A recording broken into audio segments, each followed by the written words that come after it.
Can everybody hear me okay? Great, thank you. So you have just entered the pre-conference faculty development workshop called When to Say Yes and When and How to Say No, Leveraging Passion in an Academic Career, the Chair's Perspective. I'm Angela Jarman. I am certainly not a chair. I'm going to serve as a moderator today. I am an assistant professor at the University of California at Davis. I'm going to help guide us through today's session. I'm really excited for today's session. It's going to be very interactive, and we want to encourage everybody to speak up at any time if you have questions. We're actively monitoring the chat. So please do feel free to let us know when you have questions. This is a really special opportunity to have close-up access to a number of really remarkable and successful chairs to kind of pick their brain. So I'd encourage you to take advantage of that today. So as I said, this is me. I'm here essentially as a representative of AWIM. My academic interest is in sex and gender as determinants of disease, essentially, but also particularly interested in equity, both in terms of health equity and equity for faculty. I'm going to be sharing the moderator role today with Dr. Hobgood, who is a former chair and a professor at Indiana University. A couple of notes just to share as we get started today. The first of which is that no one on the speaker panel has declared any conflicts of interest. And individual speakers may say that again, but just so that you know, we're not declaring anything today. In addition, like most of the sessions with SAEM this week, this session will be recorded. I just want everyone to be aware of that for your own confidentiality or concerns, that this session is being recorded and will be available to members or registrants of the meeting through October. So keep that in mind as well if you have to step away for a segment that you really wanted to catch. I also just want to add that although this session is sponsored by AWIM and we are focusing a lot today on the role of gender, that we are not doing that to be exclusive. We have a male member of the panel, and this is meant to be a faculty development session for everybody. So please keep that in mind. And also a note that despite the fact that we may not mention a lot of other minoritized identities, we do understand that those are all kind of intersecting in people's experience today, but we are going to focus more on the role of gender. And also just a note about confidentiality. I realize this flies a bit in the face of saying the session is recorded, but particularly for our small groups, we would just ask that if someone in your group shares a confidential situation, scenario, etc., that you would be respectful of their confidentiality and not share anything that you hear in today's session. This is just to give you an overview of where we're going today. We actually do have 4 hours together. So Dr. Hobgood and I are going to start by giving you an overview and talking about some of our objectives for this session. Then we have Dr. D'Onofrio, who's going to speak about research, Dr. Mills, who's going to talk about clinical operations and administration, Dr. Carr, who will speak about health policy. Then we do have a built-in bio break or whatever other kind of break you need at 4:15. These are all Central Time. And then we will finish up with education with Dr. Stern before moving into breakout rooms for about a half hour and then finishing up with our closing remarks. So the way the session is organized is into these essentially 4 different nodes or different types of paths to leadership. Within those sections, we will have a chair or faculty speaker who will give a brief presentation, 10 to 15 minutes, and then that will be followed by open Q&A and a moderated panel. So that's the time to please ask all the questions that you have of our faculty. Just to further introduce the speakers, we have Dr. D'Onofrio, who is the chair of emergency medicine at the Yale University School of Medicine. We have Dr. Angela Mills, who is the chair at Columbia University School of Medicine.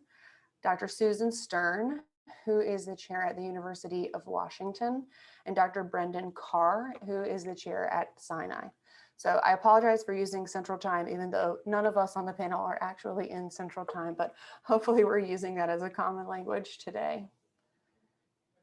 So I'm going to go over the objectives for the session just so that everybody kind of knows where we're going. But our goal and what we're trying to accomplish today is that at the end of the session, you're able to think about, to analyze and report your percent effort and your current academic work within each domain of education, research, clinical administration, policy, and advocacy. that you're able to describe ways in which your current projects contribute both to the mission of your parent organization and also to your personal mission for your career.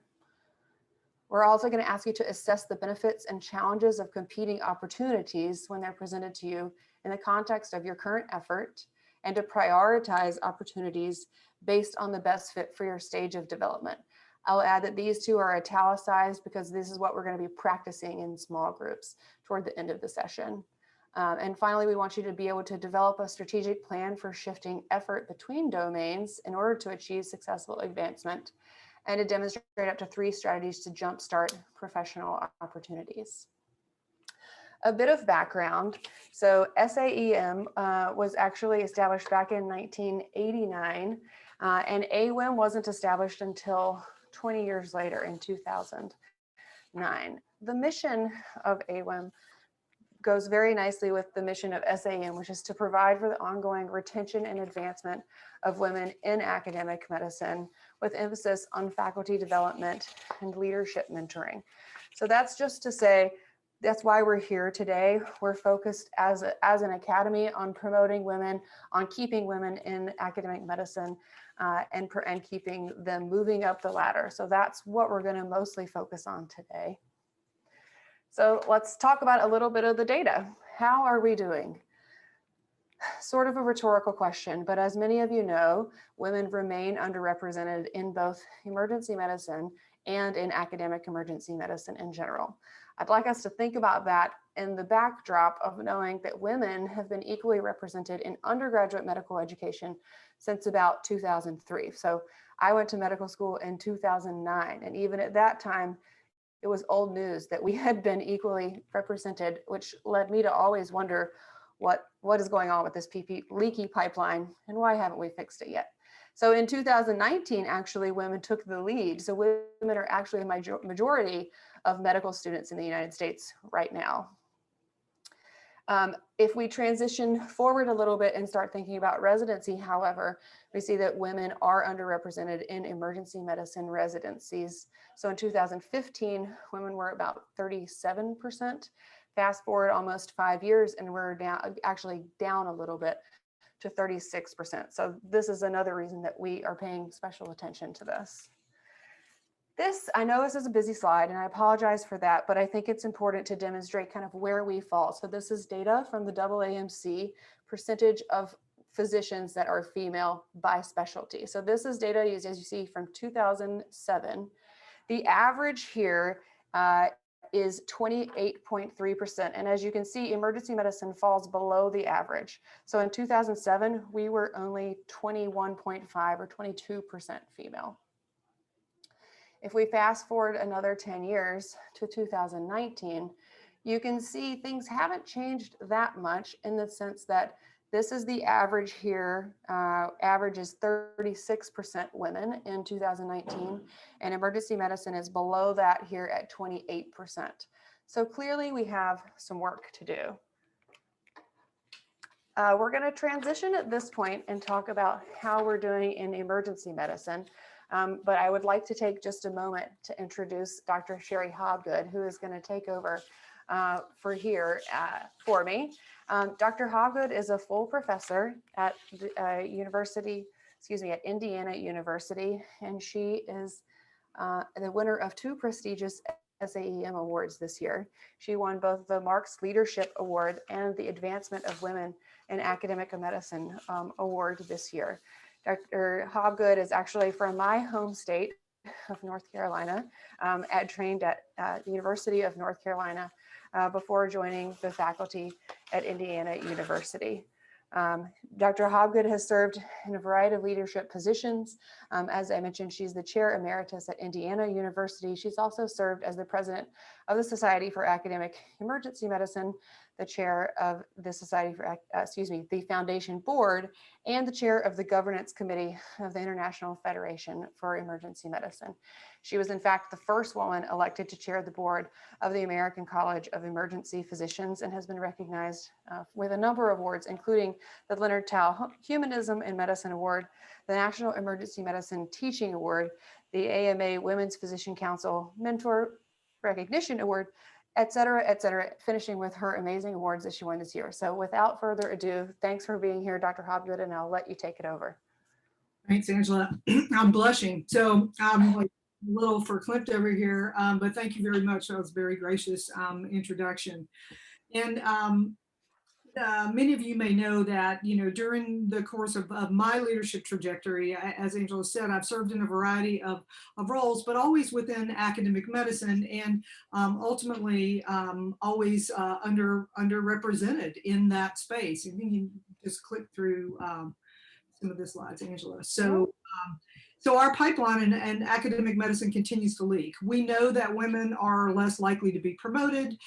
We know that certainly from the work of Madsen, looking at the data from the Association of Academic Chairs in Emergency Medicine, women in emergency medicine still have a salary gap of about $19,000 a year.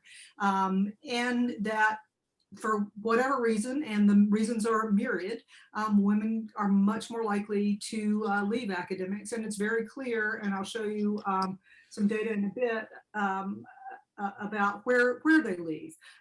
So the points that they leave are very clear. That node from assistant professor to associate professor is a high risk spot for women, not only in academic emergency medicine, but in academic medicine in general. And then certainly moving forward to full professor, again, another high attrition node. So at each step of rank, women are lost. And that's what has been described as a leaky pipeline.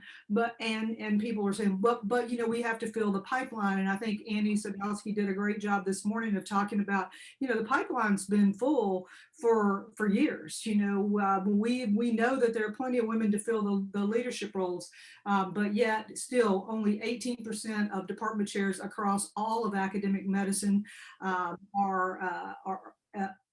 women, and about the same number are deans. In emergency medicine, our numbers are even worse.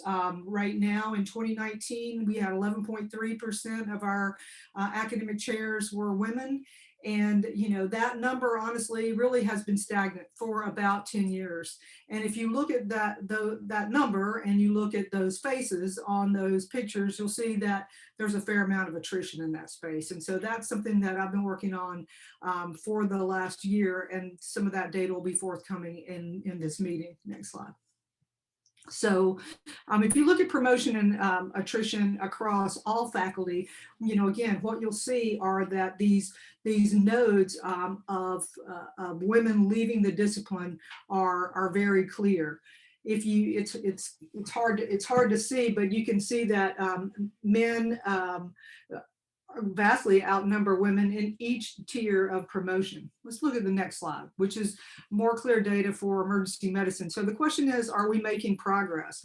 And if you look and you calculate just total and percentage of emergency medicine faculty by rank and gender, and you look at that across the timeline of 2015, 17, and 2019, this is AAMC data, and you can compare that to national faculty at all ranks, what you'll see again are these very clear delineated points where women leave the discipline at that assistant to associate step, and then the associate to full professor.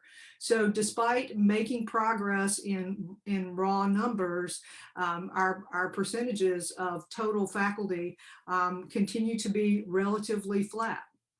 And it's important for us to continue to look at these numbers, and then also to take another step away from this and to disaggregate this data in another way.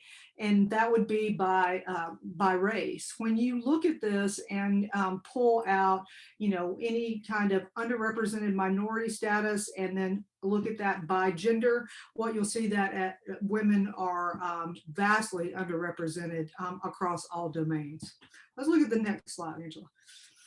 So overall, we've been making slow incremental progress, and this is just a kind of another way of looking at the data. But this is all of academic medicine and full-time women faculty, and what you can see that is that, from 2009 to 2018, we're moving forward, but the slope of the line is incredibly slow, and it certainly does not match the slope of the line that we've been able to, in terms of the gains that we've been able to make in terms of the number of female medical students.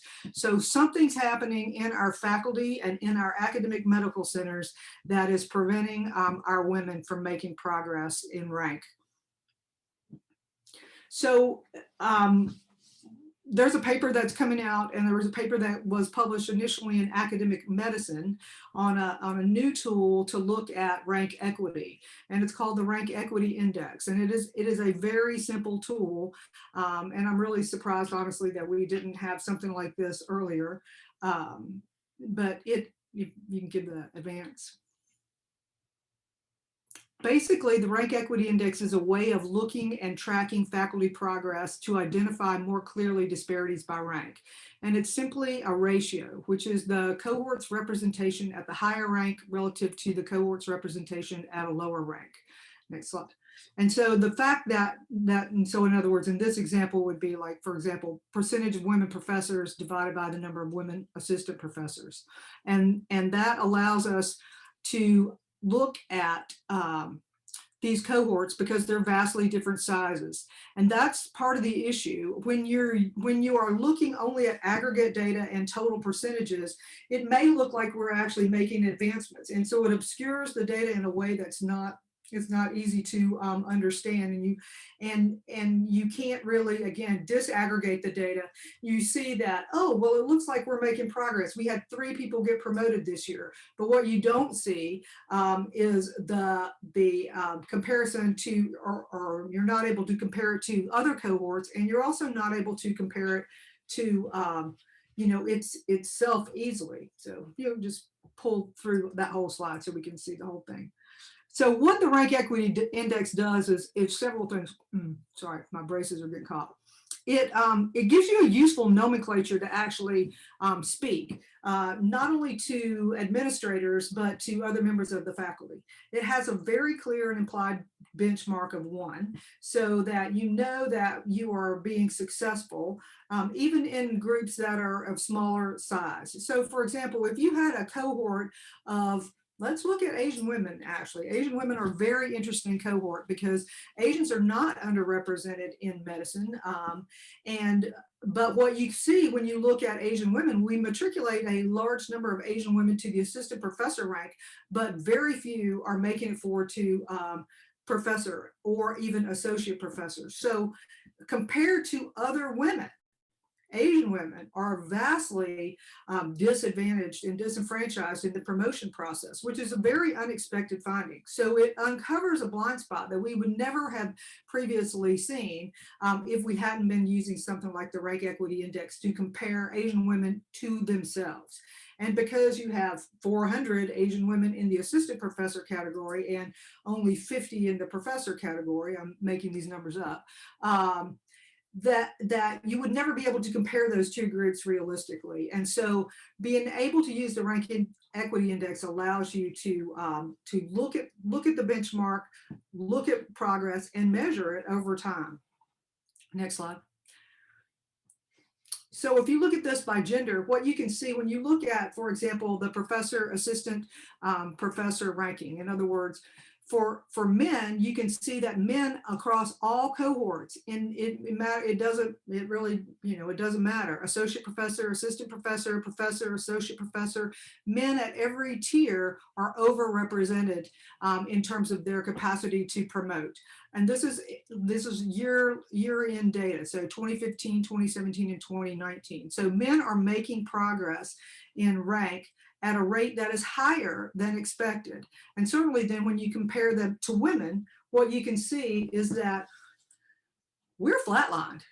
I mean, and I think when you look at that professor, assistant professor comparison, we're not even, at 50%, like, 0.46, 0.46, and 0.47. I mean, we are not making the incremental progress that we would expect based on even the slide that we showed 2 or 3 back, that purple slide that showed the line with the relatively flat slope.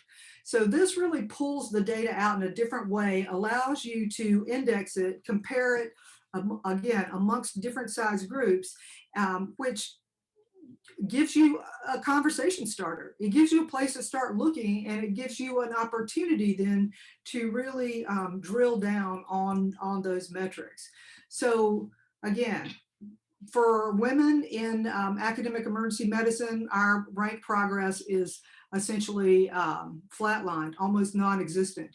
You can see we're making a small amount of progress from assistant to associate professor, but when you look then at that professor, associate professor tier, we're actually losing ground.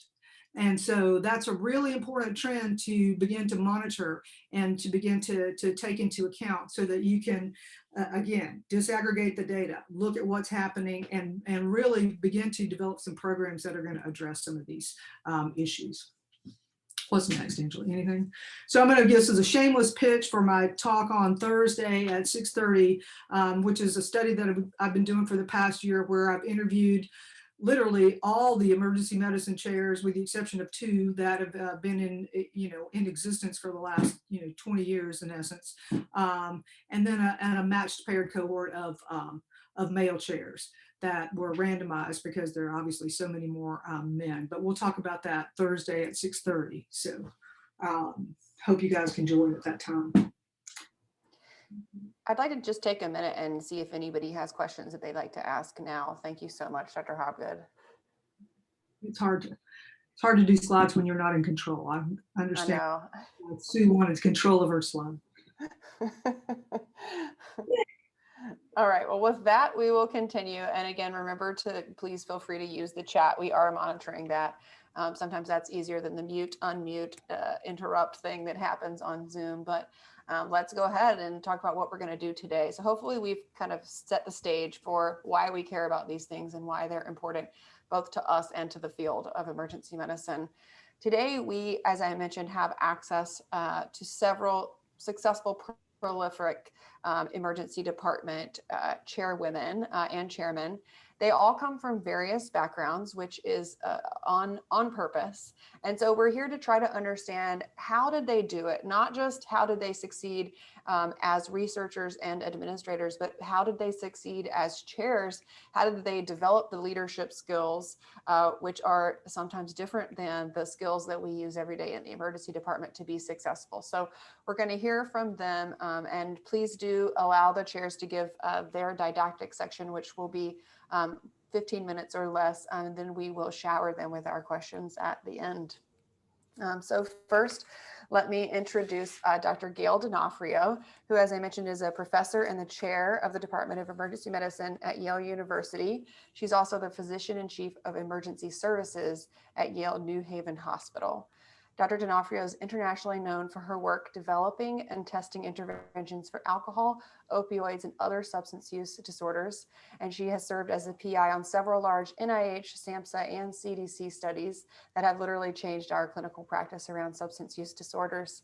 She's currently the PI on 2 NIDIA clinical trial network grants and the recently funded ED innovation tests of the implementation of ED-initiated buprenorphine in 30 diverse EDs across the country to compare different formulations of buprenorphine in engaging patients in treatment.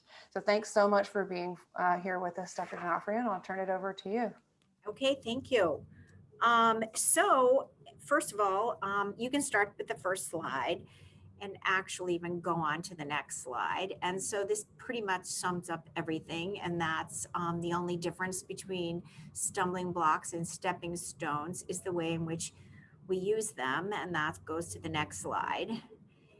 And this pretty much just tells you that there's lots of ways that you can navigate your course, but in all respects, you need to plan. So we'll go to the next slide.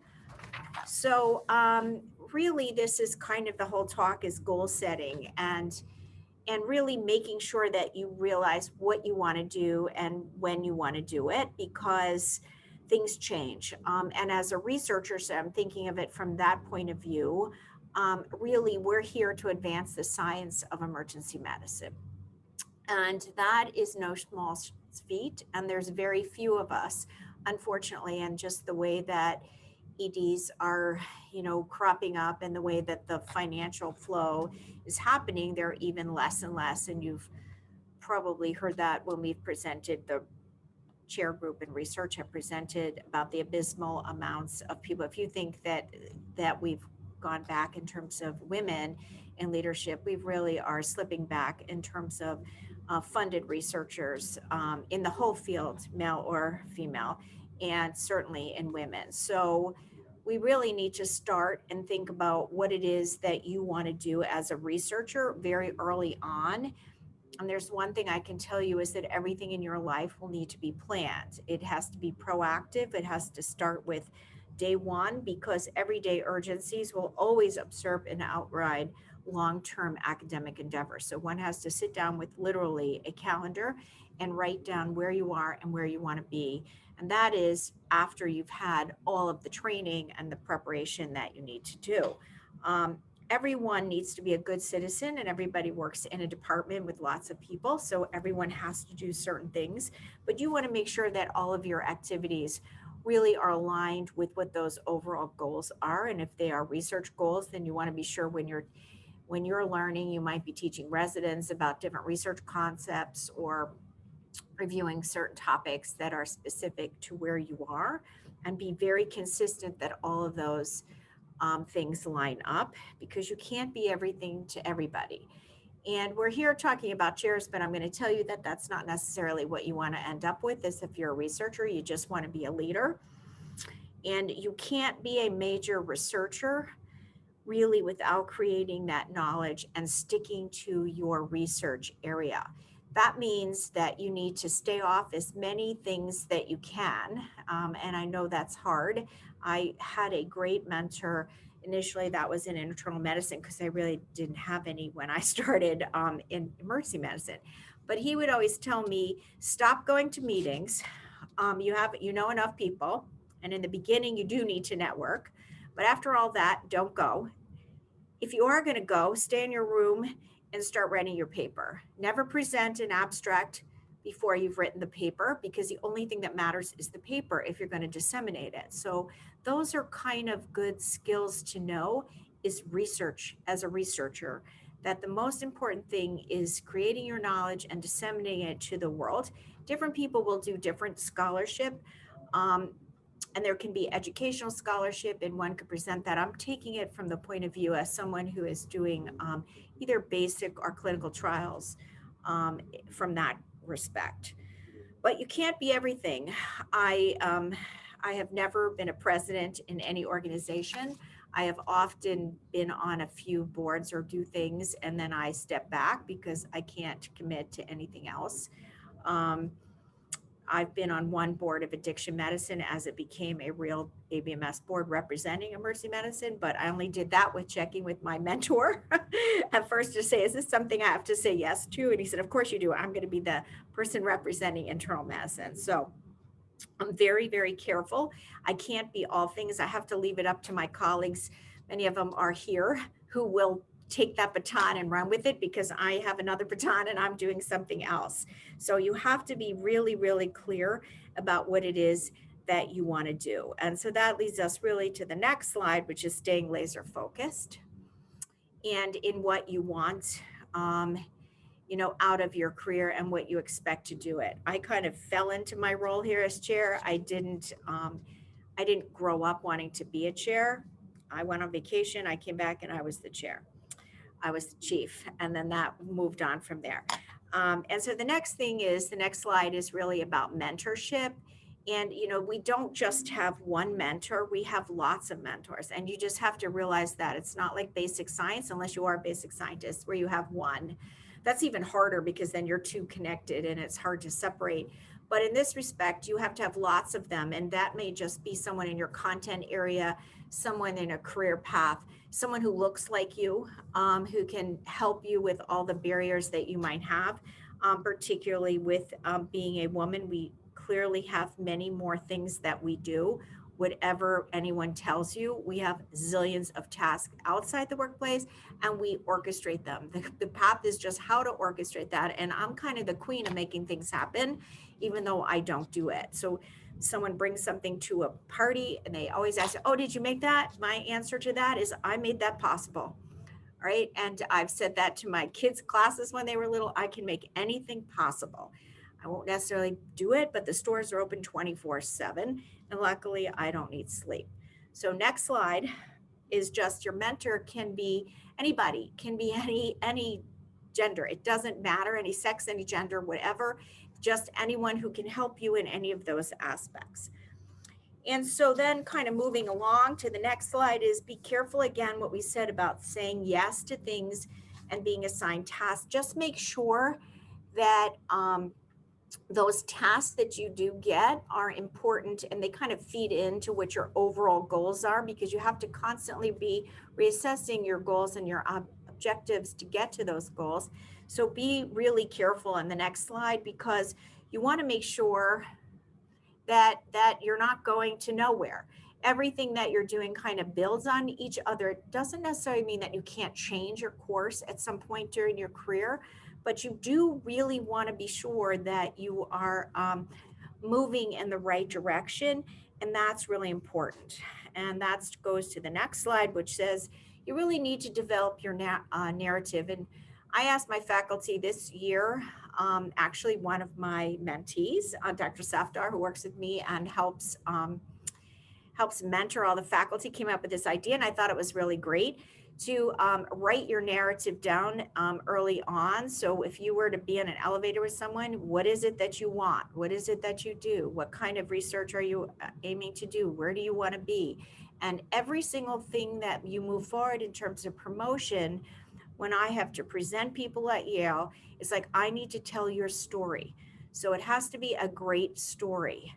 It can't be, 50 papers of all different things. It can be fewer papers, but they have to all add up to a story of really moving the field forward and being very creative and adding and disseminating your work around the country and internationally, depending on what position you're at. So you need to really early on decide what it is that your narrative is.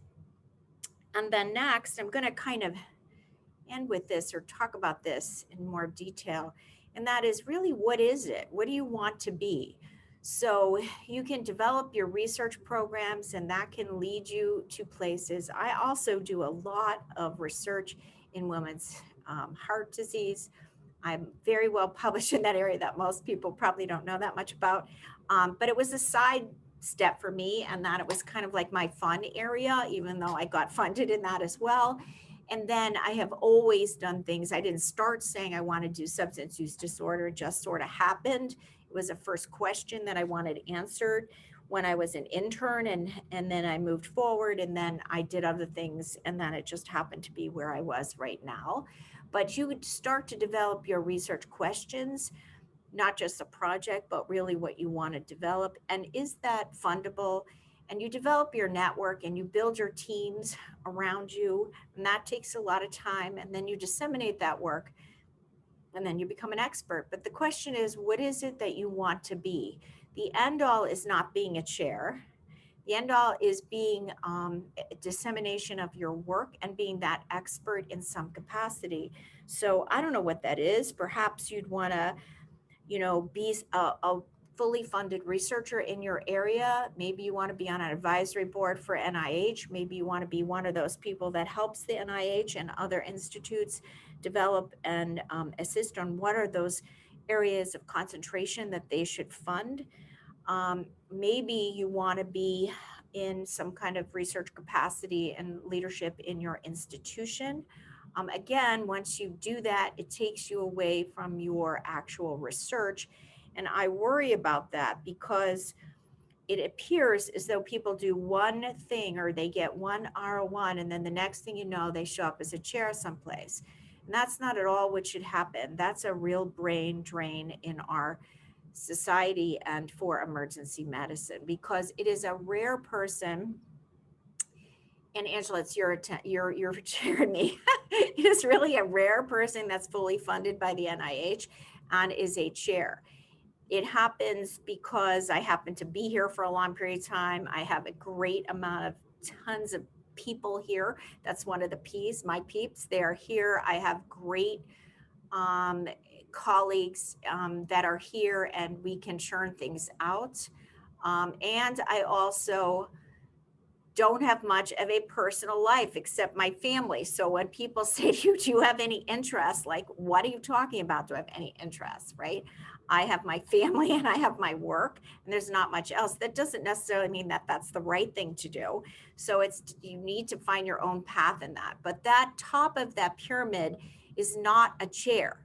The top of the pyramid is whatever it is that you want to do to make your voice heard for our patients, for the world in a topic, if you're going to be a researcher. But don't think that it needs to be a chair, because quite truthfully, I think that limits a lot of people's ability to create new knowledge as a chair.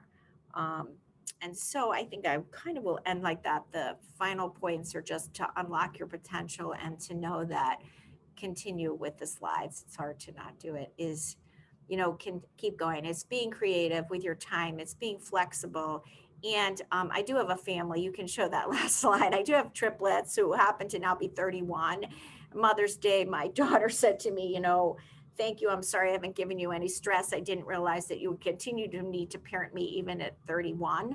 And that's definitely true. And not all women are parents, which is totally fine. That's a path that people can choose or not choose. But I would bet that every female is taking care of a lot of people, whether it's their parents or their sisters or their aunts or nieces or whatever, that they are taking care of everything. And it's hard to do that. So one has to really kind of find that time to make sure that it's right. But I wouldn't say that there's balance. If you think that, then you will think that, oh, look at her, like me, she did that. Don't think that. I have no balance in my life. I just want you all to understand that. I do not have any balance in my life. I am constantly, to this day, juggling to make everyone happy. And what that means is you have very little time for yourself. But I love my job. I love it. And so that's what I do.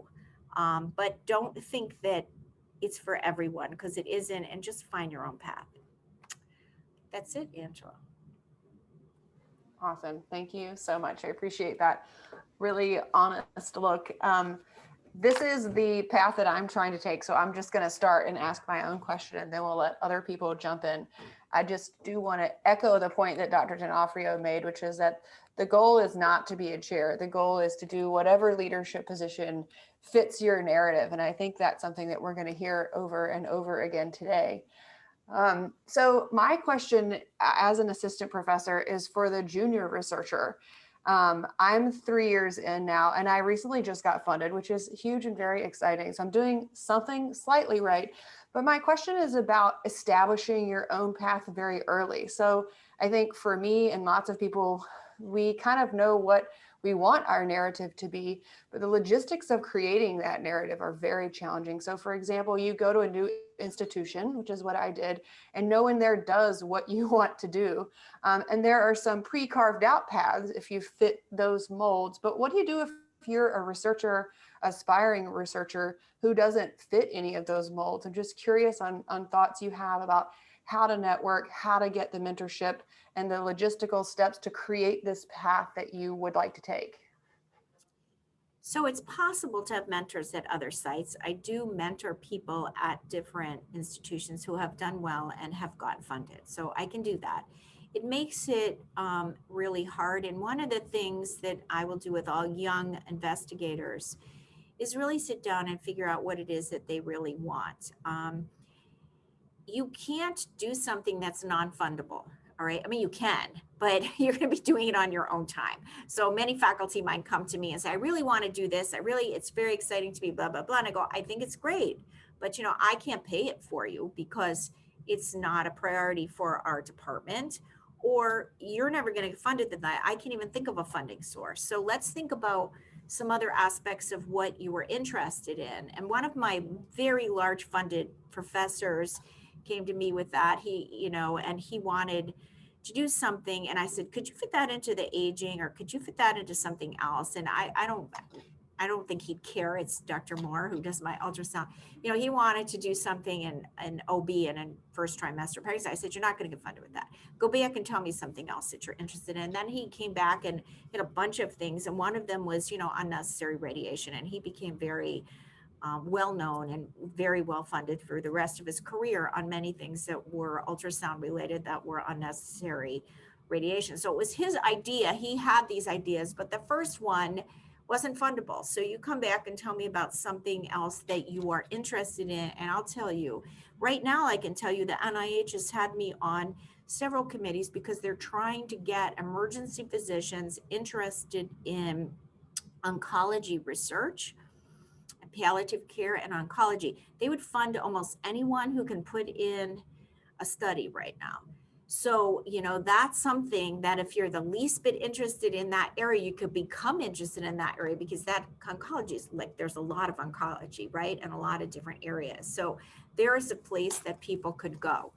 You know, other areas are kind of like clogged up. So when you're going to try to do cardiology or things like that, they're kind of clogged. They're hard to get into. Anything in relating to mental health, for example, it's a huge crisis in the US, and people are putting massive amounts of NIH into it. You know, I happen to be interested in substance use disorders and it just, you know, you can't write things quick enough to be funded, to get funded in that arena. But there are many other things. So you have to kind of just go around and say, okay, I'm kind of interested in that. Let me hear more about that, or what's interesting about it. And then you step forward, and hopefully you have somebody that's doing what you're interested in, Angela, and that you can sort of build on things that they do. I'd say it's pretty hard if you're going to tell me there's no one in your institution that's interested in that topic. That's a heavy lift. Thank you. Who else has a question for Dr. D'Onofrio or anything in the chat? Hi, this is Moon. I had a question about, you know, you mentioned that you shouldn't keep applying for grants that are not really fundable, but how many times do you apply before you decide that your research idea is not fundable? Well, I hope that you have a mentor who helps you look at that to see whether it is or it isn't fundable, right?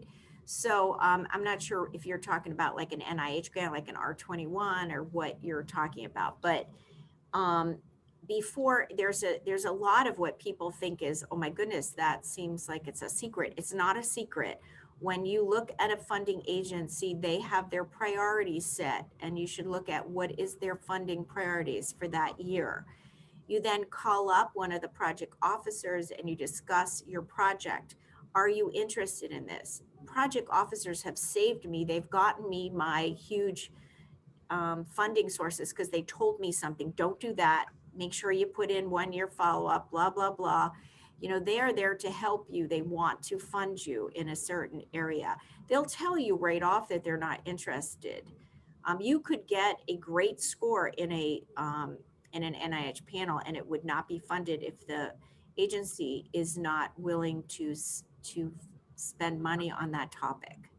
So you have to look at what they're for. So once you've aligned yourself that you are in the right area, in the right agency, and you've talked to the PO, if you're not getting it, then you really have to figure out what is it about it. And unfortunately, review groups are not that great because a lot of young people are populating them. A lot of people, and I'm an advisory board now, so I can't, but I can only do maybe 1 a year. So you're not getting the people who are on those often are not being very honest with the grant. They just write anything there, and they're, you know, even when they know they're not going to fund it, or there's big dispute between the group. So I find that when you get those response letters back, they're not always very helpful. And the worst kiss of death is it's sort of in the middle. You'd rather they hated it and they're not going to do it, or you got to put it, if they're not going to fund it, without a 1 or a 2. So that's where the project officer comes in, who hopefully was sitting there and will give you some really advice. They'll say, Gail, they're just not going to fund that. I got a great score once. It was around naltrexone extended release years ago in the ED. They would fund that study now, but the new director of that institute had switched over, said, I'm not funding any more naltrexone, so forget it. And that was it. It was can't. So you just have to be sure that you're reaching out to those project officers, and you really they can really, if they're not always great, so if you don't find a good one, find another one. But most of the time they're very, very helpful, and they'll point you in the right direction. Thank you. That's really helpful. I'm going to go ahead and read another question for the chat for you, Dr. D'Onofrio. I am transitioning from residency to a junior faculty position on the research track. Are there examples of asks or tasks from the department that I should avoid versus accept regarding being a good citizen while still trying to focus on my own goals? Yes, I'm going to give you some examples of that. Okay. So you could do something that's limited. So for example, you don't want to plan the party, but you could make the cupcakes. All right. You don't want to be in something that's going to be long acting, like I got to do something, it's got to be nurtured for everything. But I could do one little piece of this and I could do that really well. Those are the things you want to look for, right? So if you say, okay, how about I do a journal club 4 times a year? Or because you could pick topics that you're interested in, and then you could, just talk about the designs in those. You want to do things you can get in and out. And so even in all the organizations, when I've been in them and I said, I won't do this long thing, but I, for one organization, helped them find their new editor of their journal. It was intensive, but it was a short, it was a couple of months it wasn't a year's worth of stuff. On a couple of other places, I've just helped them do one thing. I'd help them find some mentors for some people, but I'm not going to be the vice president or the president with these long things that they have to do. I truthfully won't take anything unless I know I can do it. I'm a great treasurer. I've done that for ABAM, for American Board of Addiction Medicine, because usually have an executive director that's working with you and you can do numbers fairly quickly any time of the day and present and figure out what you have to do. I don't want to be something where I have to do a curriculum, I have to plan all the meetings. I just want to do something very concrete that I can do well, and that's how you figure it out. So find that thing, or anywhere you could get data. So from, like, if you had to do something that you were going to collect this data anyway for maybe something, you could do it. Does that make sense? That's a great point. And I would just add, that's advice that I've heard a bunch of times, which is really important, which is if you can find a way to publish it, great. Because that's essentially, if you're on a research track, one of the things that really counts for you is publication. So if you can do a project and turn it into a publication, then that's probably worth your time. Right. Whereas doing the QI project may not be. Right. But a QI project may get you some preliminary data to write a paper or get a grant from, which, so that may help you, or find people that can help you. Great. All right, the next question is, you mentioned staying laser focused. As an aspiring emergency medicine physician who plans to apply for EM residency, how do I get there? How do I find my path and start building my own narrative? To become a resident, this is someone who's an undergraduate? Okay. Yeah. So again, as an undergraduate, you should be working with somebody in a project, right? So at Yale, I have many students, medical students who I'm working with, who I just worked with one who's just submitted a first author paper out of that ED innovation. All right. So it was a topic I thought was interesting. We had one of my other co-investigators really help her as a senior author. And we worked with her, and I said, no, if you're going to do all this work, then you need to have a paper out of here. You can't graduate without a paper. So I think the best thing to do to get into a great residency is have a paper published. The great thing to do in academia and residency is nobody should ever leave my institution without having a paper published. If they don't, it's just because they haven't followed through. They all have to have a publishable work done and submitted. Many of them have 2 or 3 papers that they have published, because right now, if you want to join academic medicine, you're going to have to show that you can do it. It's really important because it shows that you can close something, you can have an idea, you can investigate it, and you can make that closure. And that can be in anything. It doesn't necessarily have to be like a huge research project. It can be a CQI project that became important.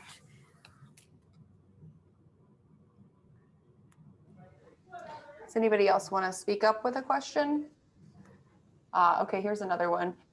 What do you consider research as compared to scholarly work? All right, so that's important. I believe that there's lots of scholarship, right? It doesn't have to be all research, right? When I mean heavy duty research is clinical trials or big database, analysis. Scholarly works could be like developing a educational curriculum, for example. But in my institution, that has to be nationally accepted before it's called, you can put that in your dissemination file, similar to a publication. But you could do that. I'll give you an example. In our big SIM center here, our faculty, which were really phenomenal during COVID, and medical students were kicked out of the hospital primarily because there wasn't enough PPE initially, during last March. And so they were kicked out. They didn't know what to do. She created the virtual SIM center, which is phenomenal. It was actually really using the same equipment. We, had cases and had, debriefing sessions, and that was published in Academic Medicine, the AAMC journal. So that was a scholarly work. That wasn't a research project. That was a scholarly work. And it got a lot of high visibility. And it gave the whole department high visibility, because here we're the Department of Emergency Medicine, and we're going to help all these medical students. We're going to get them in, and they're not going to just sit there and vegetate for months. They're going to constantly do cases in a very controlled setting. That's a great example, Gail, because what she did was take the work that she was already doing, that was fully aligned with the institution, and approach it in a scholarly way. And that does require some forethought when she was going into that work, but mostly it requires a presence of mind and that mindfulness about your work and how your work can contribute to the greater good. And that's a really, really important thing to be thinking about all the time as an academician, period. And that's where people will help you. That's where your mentors or people sit down and just think about the ideas that you have, kind of think which one of them sounds like that it has potential. I really do suggest, though, as I do with residents or new faculty, to kind of look around at what is being funded in their department or in their university or hospital, and see if one can work a little bit with someone who's doing a really great job at it. And then you could find little bits of stuff to do, and then you can move forward. I have a K award from NIDA, and so I have scholars from all different areas. I have a couple of emergency medicine ones, but I have OBGYN, pediatrics, internal medicine. They have all become independent investigators because they started working with somebody in my group that they were interested in, and that just kind of led from one thing to another. So it's better if you can align with somebody anywhere around you that's doing something that you're interested in. You can take a little piece of it and then run with it. But there are a lot of great areas that need to be investigated in emergency medicine. There's starting from EMS to palliative care. I mean, throughout the whole thing, there are lots of things that one can think of. Mental health is a huge issue, extremely fundable. So if you can think of anything with that, obviously the vulnerable populations like that are experiencing homelessness, those issues, there's just a lot of places, and there's a lot of institutes now who have very specific funding lines for diversity. So if there is a disease that is affecting people of color differently or whatever, there are throwing money out for people to investigate it. So if you can think of even some project that someone's doing and put in a supplement saying, you know, well, I'd like to look at that. I'd like to look at it with pregnant women. I'd like to look at it with, you know, people of color. I'd like to look at it with the homeless population. If you can figure that out within another project, you can get funded. And it's pretty easy to get. Thank you. I'm going to follow with a related question related to Dr. Lee's question about research versus scholarly work. And I think I know what you're going to say, but I'm going to go ahead and ask it, which is these days in academic medicine, there are so many different tracks. You know, there may be as many as 4 or 5 different tracks to promote on, and the criteria are slightly different in each one.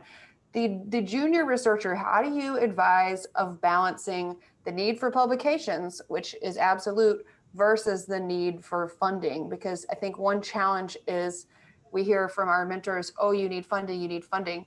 But applying for a grant is a lot of work and is not guaranteed. If you have these projects in the pipeline that are retrospective reviews, maybe not high level research, but would get you the papers that you need this year. Well, you need to do both. You have to, that's my conundrum, right? I'm reading my papers as I'm still doing these projects, and I'm writing grants that are the next ones. So that's why it's a 24/7 job. It doesn't happen during the work week, right? Nothing happens during the work week. What you do during the work week is deal with working with your groups of people in developing something or developing a concept. And I just want to tell you that to develop a concept for an NIH study, which are the first concept pages, they're the very first page, which are your aims and your like what's been done, what you're going to do that's different, and your specific aims that all are measurable. That would take me 3 to 4 months to develop that one page. All right, 3 to 4 months working with other professors. Once we get down to the fact that I know what I'm going to do and how I'm going to measure it, I could write the grant in a weekend, right? It's all filler, right? So you have to be doing everything. What I would say is here at Yale, for example, we very early on, it's very clear that people who want to go into the physician scientist track have to be funded, but don't lose the forest for the trees. Remember that the goal is to create knowledge and disseminate that knowledge. The problem is you can't do that well without a lot of money. So you get the grants, but the end all is not the grant. The end all is the publication and the dissemination of that work and people really adopting that, whatever it is, right? So you don't want to lose face. It's not just that your grants, you just have to write the grants amongst you're writing the papers. It's not for everybody, right? It really isn't. It's being in school and never having a semester break, never having anybody say, oh my God, that's great. You get maybe 1 week of accolades after your paper gets in the New England Journal of JAMA, maybe a week of people calling you, and then you're just back into the pit again. So it isn't for everyone. You really have to have a passion of wanting to develop a problem, fix a problem. And you don't ever want to take something you're not going to be passionate about, because it's going to just envelop your life. So, and if you're going to take time away from whatever it is you want to spend it with another person, a family, whatever, it better be something that you think is important for the world, or else it doesn't reach that muster. Great. We've got about 3 minutes left, so I'm going to go with the one more question from the chat. You mentioned being selective about what you choose to dedicate time to, but it also seems that for someone starting out in their career, a lot of opportunities arise from making connections and jumping on board with similar projects. how do you sit down and make decisions on what initiatives to take on and which to pass on, coming from someone who tends to be interested in many things at once? So that's where your mentor comes in, okay? Because you might be interested in that. This happens a lot. I talk to a lot of people and then I go, you can't do all this, so just pick one, right? Like where is you want to go, or two, and go down those paths and see what happens. But you can't do everything. And so you're going to have to choose. And that's just the way it is. So that's where a mentor comes in to really sit with you and say, this is important. I wish that I hear my mentor in my ear all the time when I'm doing stuff, you know, where he'd say, why are you doing that? Why are you doing this? Like as a young investor, I wish I had him earlier on. When he told me, don't go to those meetings, don't do this, just sit here and write that paper. And I used to think really honestly, and one of my first things that I did was an educational work.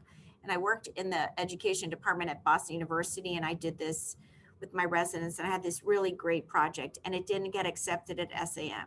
And so I figured it wasn't worth anything. When I got to him, who wasn't even an emergency physician, he said, well, what have you been doing? I said, well, I did all this. They don't seem to like it. And he goes, what do you care what they think? All right, they think nothing. You care about, you should have written this up. This is good work. So you just write it up. It isn't anything to do with whether it got accepted. Trust me, all my New England Journal and JAMA articles were not plenary sessions, right? And I bet you go back and look at those plenary sessions and see how many of them ended up in big, huge journals. So don't think that because you got accepted somewhere or didn't get accepted somewhere, or even care, because he would say to me, what are you doing? He took my CV and ripped it apart and told me I couldn't have any of the abstracts that I had on it unless the paper was there, because it just looked like I hadn't done anything, that I couldn't do anything. So he ripped everything apart because he helped me before I came to Yale. He threw half of my stuff out and he just said, will you stop this? You have a thing that you want to do, then do it and write about it and stop, you know, doing all this extraneous work. And that's the thing I tell my fellows that I'm sick of looking at their posters. Now, posters can be great for different things. When you're young, you really want people to see your work and you want to network with other people. I'm not saying they're not worth anything. I'm just saying after you've done that a little bit, it really isn't worth anything. You can do the poster, but you'd better have the paper ready to be published, right? Because that's the only thing. And while you're developing the poster, you're doing the data. So he would say to me, never, if you're going to go to that meeting, that paper had better be written before you go there or by the time you return, that you've hid yourself in your hotel room. Because it was probably for me the only time I had, because I was really selective with kids, obviously, where I went. So be very, very selective about how you run your career. It isn't based on abstracts. It's not based on how many meetings you go to. In fact, meetings are a distraction.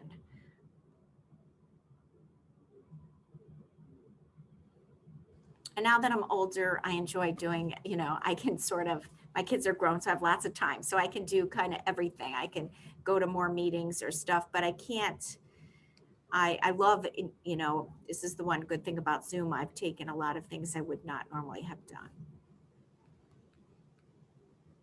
Great. Thanks so much. Any closing thoughts before we transition to the next section? No, find yourself a mentor and just, you know, be focused and happy Great. to have small groups. Angela, it doesn't have to be just at this time, right? As Yes. as people move forward and wanting to develop these ideas at other areas. That's the one great thing about Zoom. We could have individual little groups. That would be great, because one of the next question that we don't have time for right now that maybe we can talk about in the small groups, how you find the right mentor, because that has been the answer to a number of questions. And I think that will be true across multiple different paths of trying to think about how to assess for mentors. But let's go ahead now and move into clinical operations. Thanks so much, Dr. D'Onofrio. One additional sort of housekeeping note is that for our small groups, the plan is to break out by stage of career. So I need everybody to put into the chat how they'd like to be classified. We have some wonderful colleagues that are going to help us pre-assign everyone to breakout rooms. So if you just want to send a note to Carolyn or to everybody, just saying if you'd like to be in the early career, mid-career, or senior career groups for breakouts. All right, and with that, let's move into the clinical operations pathway. So we're lucky enough to have Dr. Angela Mills, best name of the session, by the way, who's the Beaumont Professor and Chair of the Department of Emergency Medicine at Columbia University College of Physicians and Surgeons. She's also the Chief of Emergency Services for New York Presbyterian Columbia. In January 2018, she joined Columbia as the founding chair of the newly formed Department of Emergency Medicine, leading all academic and operational activities for the 4 emergency department sites. In this role, Dr. Mills has worked to successfully advance education, research, clinical care, and diversity and inclusion efforts while building a premier nationally recognized academic department. Dr. Mills is an elected member of the SAEM Board of Directors, and she currently serves as the president-elect. So welcome and thank you for joining us, Dr. Mills. Thanks, Angela. It's great to be here. And I know that Gail shared a lot of wonderful tips, and I know Cherry and Angela as well. So I'll try to maybe supplement, because obviously a lot of these tips really do apply to everybody, no matter what type of track you're on. So maybe next slide. Go ahead, one more. So I wanted to say, a little bit about operations, which I think is one category, but really encompasses a huge area. So everything from, whether medical director, you might really be interested in quality, patient safety, patient experience. Certainly telehealth is a burgeoning, area in emergency medicine, observation medicine, informatics, IT. And I think all of these different pathways within ClinOps and administration really can lead themselves to opportunities to advance and be successful in your career and take on different types of leadership roles. So maybe I'll just tell you a little bit, Gail had shared that, she went on vacation and she came back and she was the chair, and so I can say that when I got hired in my first faculty position, I was actually on the research track, and I was in an upper out type of a program. We had 9 years, and it was sort of like tenure light in the sense you needed, just say on average, 40 to 50 publications. The funding was a little bit different. You didn't need that. Anyway, so when I finally got through to the getting promoted to associate professor, the opportunity came up that the medical director position was opened, which I didn't even think about. And a bunch of people had asked me, oh, why don't you, apply to become the medical director? And I thought, I don't know the first thing about being a medical director. Like, I've been a researcher this whole time. And I said, why do you think I should be a medical director? And they said, oh, you're great clinically, you get along with all the nurses, you get along with everybody, you whatever, all these other skills that had nothing to do with operations. And so I found myself as the medical director. So I think sometimes, it's being in the right place at the right time, and sort of all the other things that you do, whether some people said citizenship and other things in the department.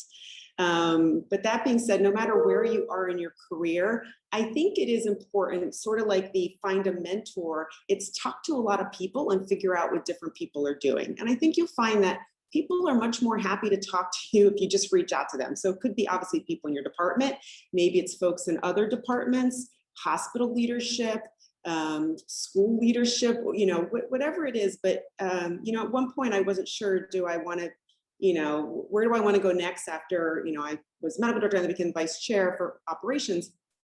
Do I like this? What's kind of the next role after I kind of hit a glass ceiling and was like, oh, what else can I do? And started thinking about hospital leadership roles. And after I kind of met with a number of people, I realized, oh, that's not for me. I really like the departmental leadership type of role. So I think, again, it's really important to talk and meet to a lot of people.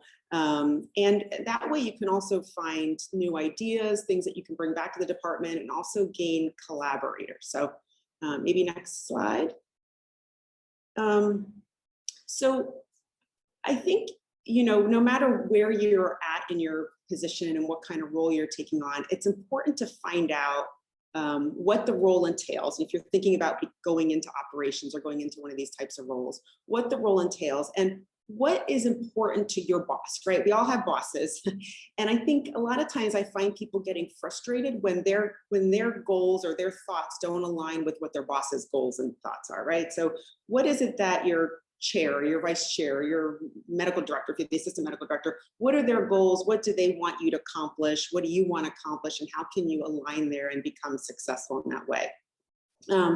It's also really important to not make up someone else's narrative. So thinking about, you know, I remember many times going to our hospital leadership and trying to negotiate for some need in the ED.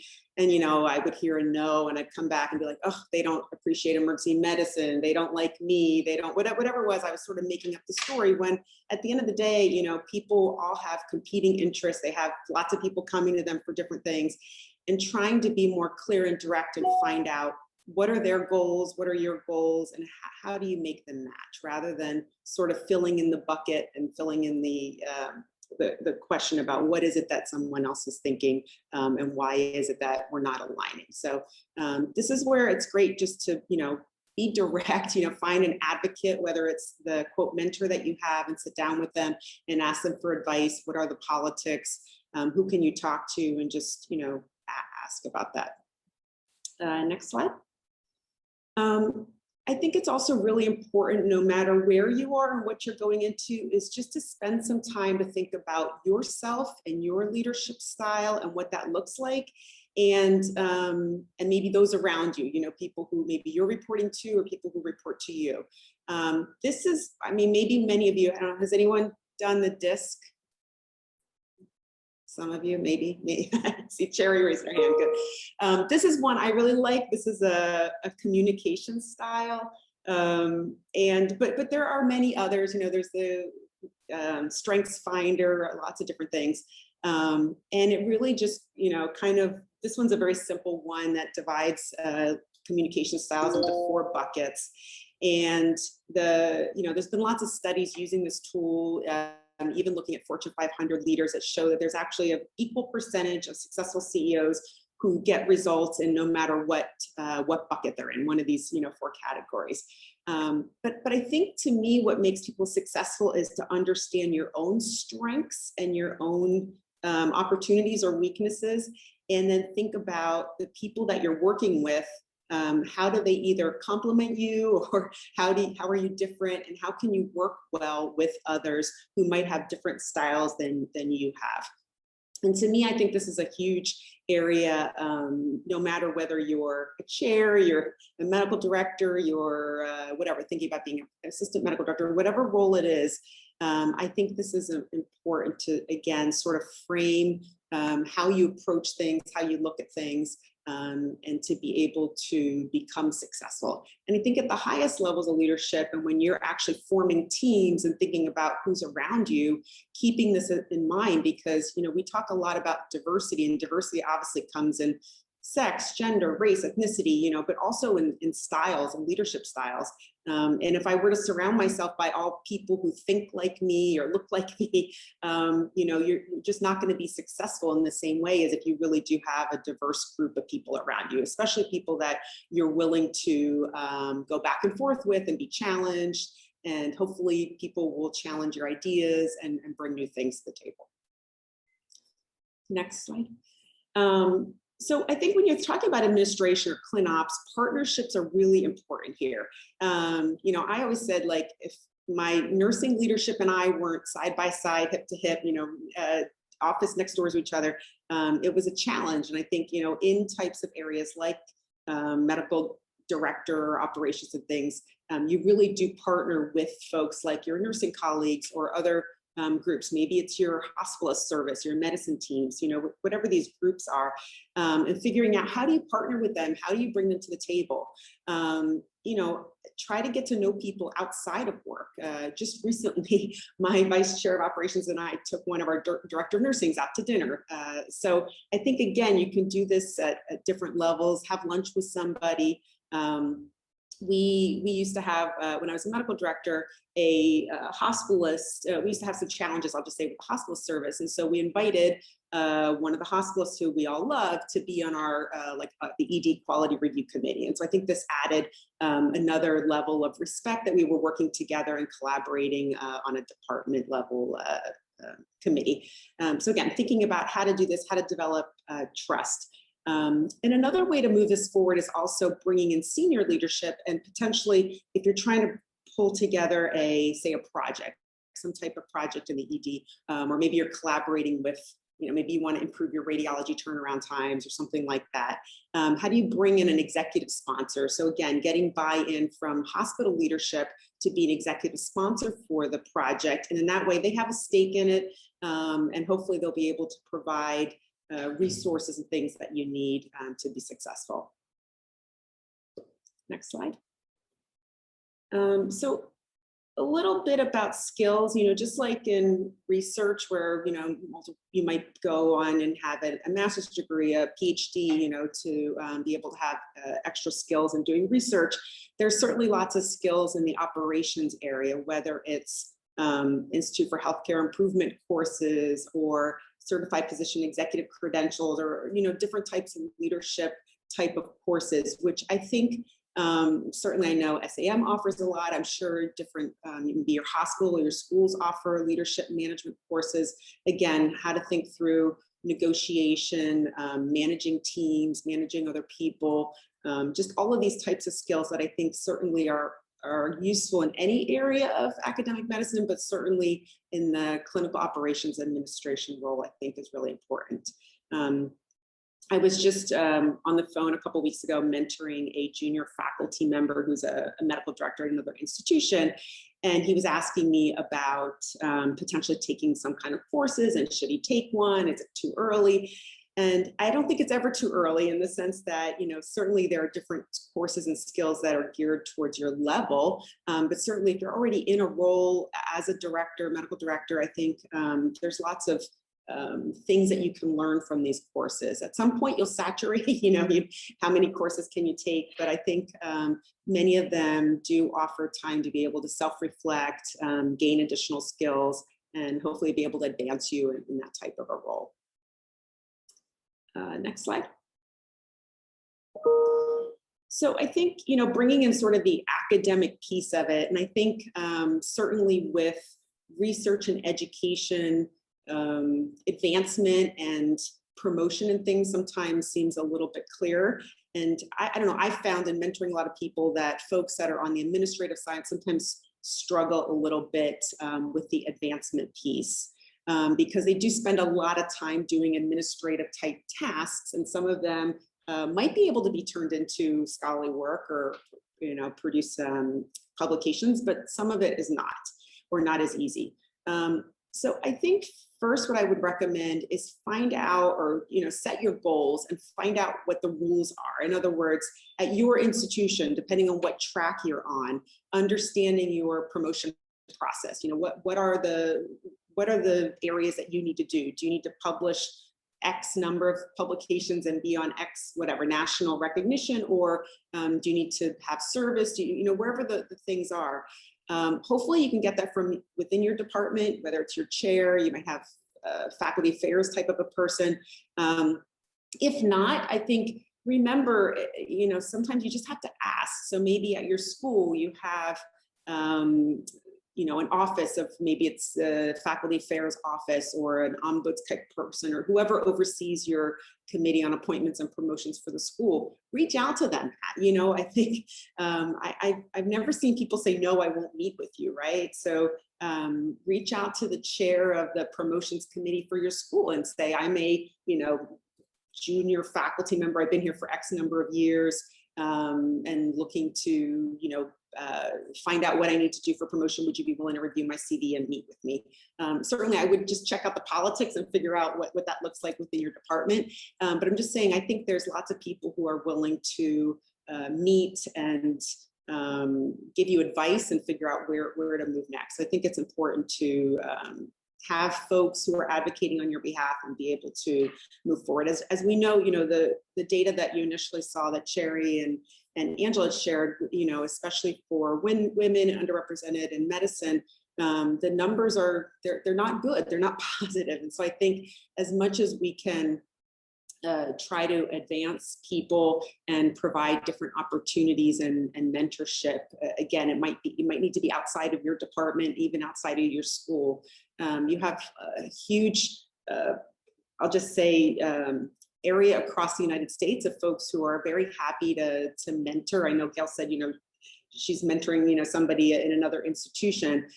Certainly, There's always a one-time mentorship, there's long-time type of mentorship programs, but just reach out and ask people. I think you'll be surprised that people are always happy to help and offer advice when needed. Next slide. So again, when you're thinking about scholarship, especially on the administrative pathway, I think certainly there are many people who are doing, research trials, clinical trials in the clinical space. But again, often it does take a dedicated research type of life, as Gail had explained. And, often, as Gail had said, it needs to be funded. Operations type of research is, I'll just say, often not funded. But it doesn't mean that it's not important. It doesn't mean that you can't partner.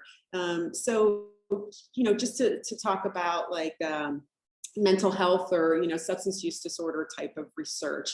Often you might have researchers, but then that are, 100% on the research track, but they need maybe things to get implemented within the ED. And what better way to partner with an ops type of a person to partner on the research to be able to implement. So I think there's lots of opportunities for people on operations type pathways to be able to partner with researchers in different ways. Maybe you're the IT expert and can help put together an IT, EMR type of research project that again will help enroll patients in an NIH-funded trial. So again, I think that there's lots of areas there, and depending on what your requirements are for research, can you be a middle author, and that counts towards your promotion versus not always needing to be a first or a senior author. So again, it's understanding what the requirements are, what the rules are, how you can be successful in those roles, and hopefully being a little bit creative about it.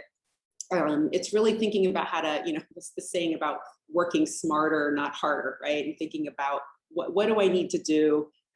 What are the requirements? How do I get there so that I achieve my goals, and being able to have that in your mind of this is what I want to achieve, right? I want to be this, I want to be a vice chair. I want to run operations. I want to run an ER one day, or whatever it is that you want to do.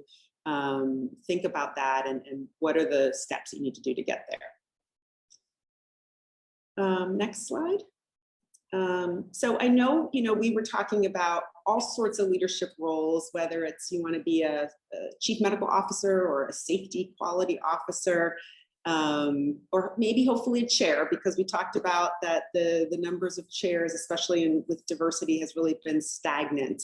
Some things that I think about, and especially as you're kind of determining where you want to move in your career, whether you're early or mid-career, I think when people go on to leadership roles, often it's thinking about who you've managed and who you've built or who you've developed, right? People and what type of outcomes you've had, what you've built. So again, being able to manage and lead this cross-discipline, or maybe one before that, cross-disciplinary teams is really important. Certainly being able to think across, the education, the research, and patient-centered care all in one, because certainly, when you oversee the operations or the clinical space, without that, we can't have education and we can't have research, right? So I think when we think about it, that we really are the bread and butter to be able to have all of the other missions be able to perform, and how do we work together with our educators, with our researchers to be able to have a clinical space where you can appropriately educate learners and also be able to enroll patients in studies. I think as a chair, you also need to balance emergency medicine needs with organization needs, and really being a good steward, right, of finances and dollars. Certainly, I think talent development officer, especially when you are overseeing a team, maybe you're the medical director and you have a team of assistant medical directors, quality directors. How do you work to elevate everybody on your team to be able to reach their potential, in leadership as well? So again, looking to advance others, give people chances to be able to run a project and, from start to finish. I think a lot of this also goes on with mentoring junior people, whether it's a medical student, a resident who might come with really fantastic ideas and do a scholarly project with you. How do you support them? And I always find I gain just as much from the students as hopefully they gain from me, right? That I can mentor them, and they're also helping me with, having a great idea and implementing something that's great in the operations world or quality world in the ED. And I think certainly relationship manager, again, when you are in operations and administration, you really do touch everybody, right? You touch the whole team in the ED, all the staff, the nurses, et cetera. How do you bring them together? Maybe even identify nurses who are looking to advance in their nursing CEN, and bring them on maybe to your research team, to be able to advance operational movement there. So I think there's lots of qualities in there that operations and administration can bring, and hopefully those can help you advance in whatever it is that you want to be. And hopefully some of you will be inspired to go down that chair route. So, all right, I think I'm open for questions here. So I don't like talking so I'm happy to answer questions. Thanks, Dr. Mills. Thank you. I'll start it off. You alluded to this or mentioned this as someone who's very interested in the literature about leadership styles by gender. Do you have any thoughts or tips, thinking of yourself as sort of the captain of the ship, the captain of the clinical ship? There's more and more data about leadership styles and gender bias against historically or traditionally feminine leadership styles. I'm just curious if you feel like that has impacted you as a leader, as a medical director, and any strategies or tips you have on managing that sort of double bind. Yeah, absolutely. I mean, I would love to say, no, I've never been, in that situation, but, I still remember, I'm trying to remember if I was a senior resident, chief resident, or like a junior faculty. I remember going to the trauma bay, and there was, a very sick, critically ill gunshot wound patient. And I was at the foot of the bed. I was leading the team. And I remember the trauma surgeon walking in and looking at me, and in this whole room of like 20 people said, "Leaders don't wear earrings," or something like that. I had my, I was in all my PPE or whatever you want to call it. And it's like, really, and you kind of like, how do you respond to that at that point? This is a very senior surgeon, I think that, again, it's finding people in your court or in your corner or whatever the word is, and having the right team. I'm very grateful that I'll just say, grown up in a department and had a lot of great mentors around me. I know that somebody had asked about how do you find the right mentor. I mean, my recommendation, don't get me wrong, I think if you are on a research pathway and you're studying a certain thing and you're getting an NIH funded, you need a research mentor, right? But my big thing is find lots of mentors. I mean, it's sort of that, I know a lot of people have referred to sort of your board of directors of mentors, your board of mentors. But hopefully you have lots of people who can help you with different things, right? Whether it's somebody who might help you with publishing, somebody who might help you with, managing people, someone who might help you with your leadership style. Find people who can, surround you and really help be on your side to help with those. I think it's important to recognize that there's lots of biases. I think certainly by improving the diversity, it will improve or decrease the amount of bias. But as you can see from the data you saw, we still have so far to go, and it seems we've been stagnant for too long. I do think that the national, I'll just say the awareness is starting to creep in, and people are certainly talking about it more. But I don't know if that's translating to making things better. But again, if you don't have people where you're at, look outside, find people to be able to advise you and help with that. And even to get advice, like you have to go do a presentation to somebody, right? Figuring out what their style is, who they are, asking around, talking to other mentors, I think is helpful to be able to combat that bias that exists.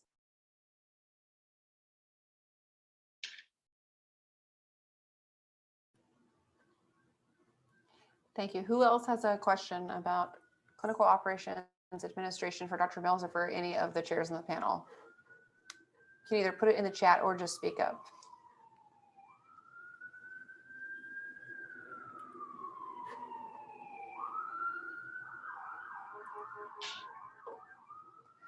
I can add a question that was asked by several of my colleagues that are in this track, which was, what are your thoughts on asking, or when in negotiating for these types of roles, sometimes money is not the currency. What are your tips for negotiating in other currencies along the clinical administrator track in terms of like titles, time? Sure. Yeah, I think some of it is doing your homework and finding out, hopefully these are transparent roles. And I know that's not always the case at every place, but the goal really is to have the title, a job description, and a transparent understanding of what that role entails and what type of either dedicated time to be able to do that, that job entails. But certainly asking around either folks who have been in those roles before, current roles, even asking around other institutions or like institutions what that looks like. Again, going to your mentors and hopefully they can help you navigate that a little bit. Some of them are very, I'll just say the classic type of roles, whether it's a medical director, assistant medical director, and then maybe there's other types of roles that might be new for you, new for the organization, new for the department.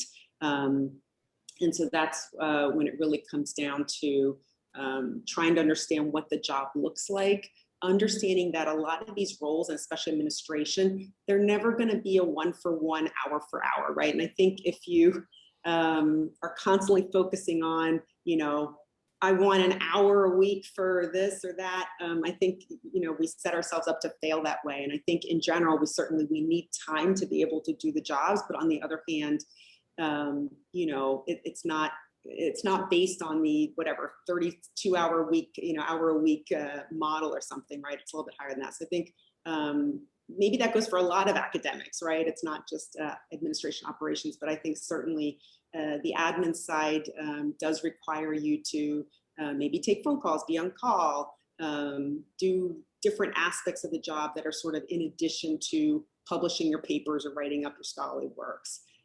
So again, I think talking to a lot of people and getting as much data is really important there so that you can make a case and have somebody help advocate for you. Can I add something to that? Please. I think you're right on, Angela. But I think thinking about that, I would approach it, you do your homework, you find out what you're gonna need. Sometimes it's not necessarily more, you will need more time in an administrative role, but sometimes it's not just your time, it's what other support and infrastructure around you do you need? Is it more administrative staff? Is it, is there some sort of funding that you need for the role itself? So consider that as well. That may even be more important. And then the other thing is when you're negotiating, the first part of your negotiation should be, what do you need to do the job well? The last part of the negotiation is what you're negotiating really for yourself. You want that negotiation to feel like you're actually, establishing trust and a relationship with whomever you're negotiating with. Yeah, thank you, Sue. You said it perfectly. That's exactly it, is finding out all the people around you, whether it's, an administrative assistant to help you, whether it's your assistant medical directors, other folks who are in different roles. So I think that's, you hit it right on the head exactly. Like what are the other supports? Or in addition is, what maybe do you need to give up? Are you doing a number of other things or jobs in the department that maybe don't fit into this new role? Maybe you're running the journal clubs or whatever it is that you're doing in the department. What is it that you can give up now to allow for someone else to grow and build in their area? And then that way you can focus on this new position, whether it's a medical director role or something else. Great. Let me ask a question that was placed in the chat. So how do you ensure that we continue to feed the pipeline for women in these types of roles? Do you feel like that needs to be an active, conscious effort and analyzing the statistics of your own department on a regular basis, professional development, sponsorship, et cetera? Yeah, I mean, this one sounds like maybe it's for everybody. I can start. I think it absolutely has to be deliberate.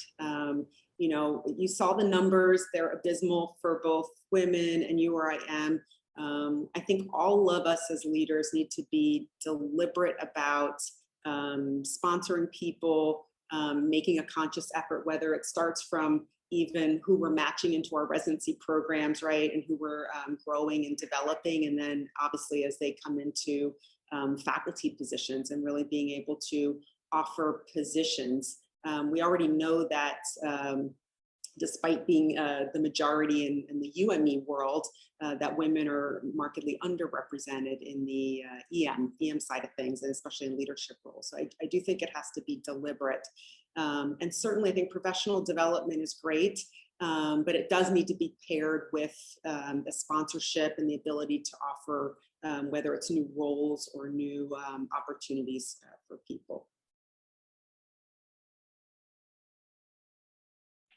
Does anybody else want to chime in on that? I'll try just, I mean, one of the things that that I've noticed over time, and Angela, you can comment on this as well, is that many of the people who assume roles such as a medical director, et cetera, stay in those roles for a very long time. So moving people into other types of positions really does require a bit of creativity on the part of the chair. But the other thing that I would say that it requires is also a willingness on the part of the faculty to be willing to actually step into roles and do something that might not be exactly what they thought was going to be super perfect, but that the chair can see a path for, and would allow them to gain valuable experience, which will allow you know, to be able to advocate for them in the future in a different kind of way than their current vita might allow. So could you talk to us a little bit about your experience with that and how you you know, assist people moving through roles and gaining the experience that's required to be successful? Yeah, I think that's a great point. You know, and I think it goes for any role or any leadership role, that even whether maybe on the education side, you know, Sue will talk to this, but even in program directors, you know, I think anybody who stays in a job for too long, you know, at some point you can get stagnant, and you're also not letting other junior people, right, come in and be able to grow. So I think that comes down to hopefully the sponsorship, the mentorship, and even going on leadership interviews, you know, going around and interviewing some folks in different roles to find out what does the CMO do in our hospital, or what does the chief quality officer, whatever these types of roles are, right, that maybe folks who are on the operations kind of pathway or administrative role that they might aspire to, or different roles that they progress, whether it's in hospital leadership, school leadership, or department type of leadership. But being able to have access and understand the roles, the jobs, and then having frank conversations about where your leadership strengths lie, maybe where they don't. You know, I think Gail had said not everybody should or wants to be a chair, and that's appropriate. But, you know, I think sometimes that's the hardest, is to be honest with yourself and figure out what you want out of life and where your goals are, and really thinking deeply about that, and having someone that you trust as a mentor to be able to work through that with you, so that you can start exploring the next role, so you're not stuck as the quote, whatever it is, the medical director, whatever, for 30 years, and that's your role. But I think it goes both ways, right? I think we have to be open to accepting the discussion and thinking deeply about ourselves and where our strengths are, and hopefully whoever you're reporting to or the leaders have to be direct and honest, and being willing to have this conversation. So again, if someone's not willing to do that, again, there's lots of people around this country, like look for other folks who might be willing to have those conversations with you and help guide you a little bit. And sometimes, you do have to leave. I think that's another thing to think about, is sometimes you might need to leave an organization, leave the hospital, leave that department, and go somewhere else to be able to advance if that's your goal. And I know that, in some places it's easier, right? In New York City, there's lots of hospitals, right? Versus maybe if you're in a place where there's only one academic medical center in that city or in that place, it's a little bit harder. But just thinking about that, what are your geography limitations, where you want to build and grow, and what your ultimate goals are.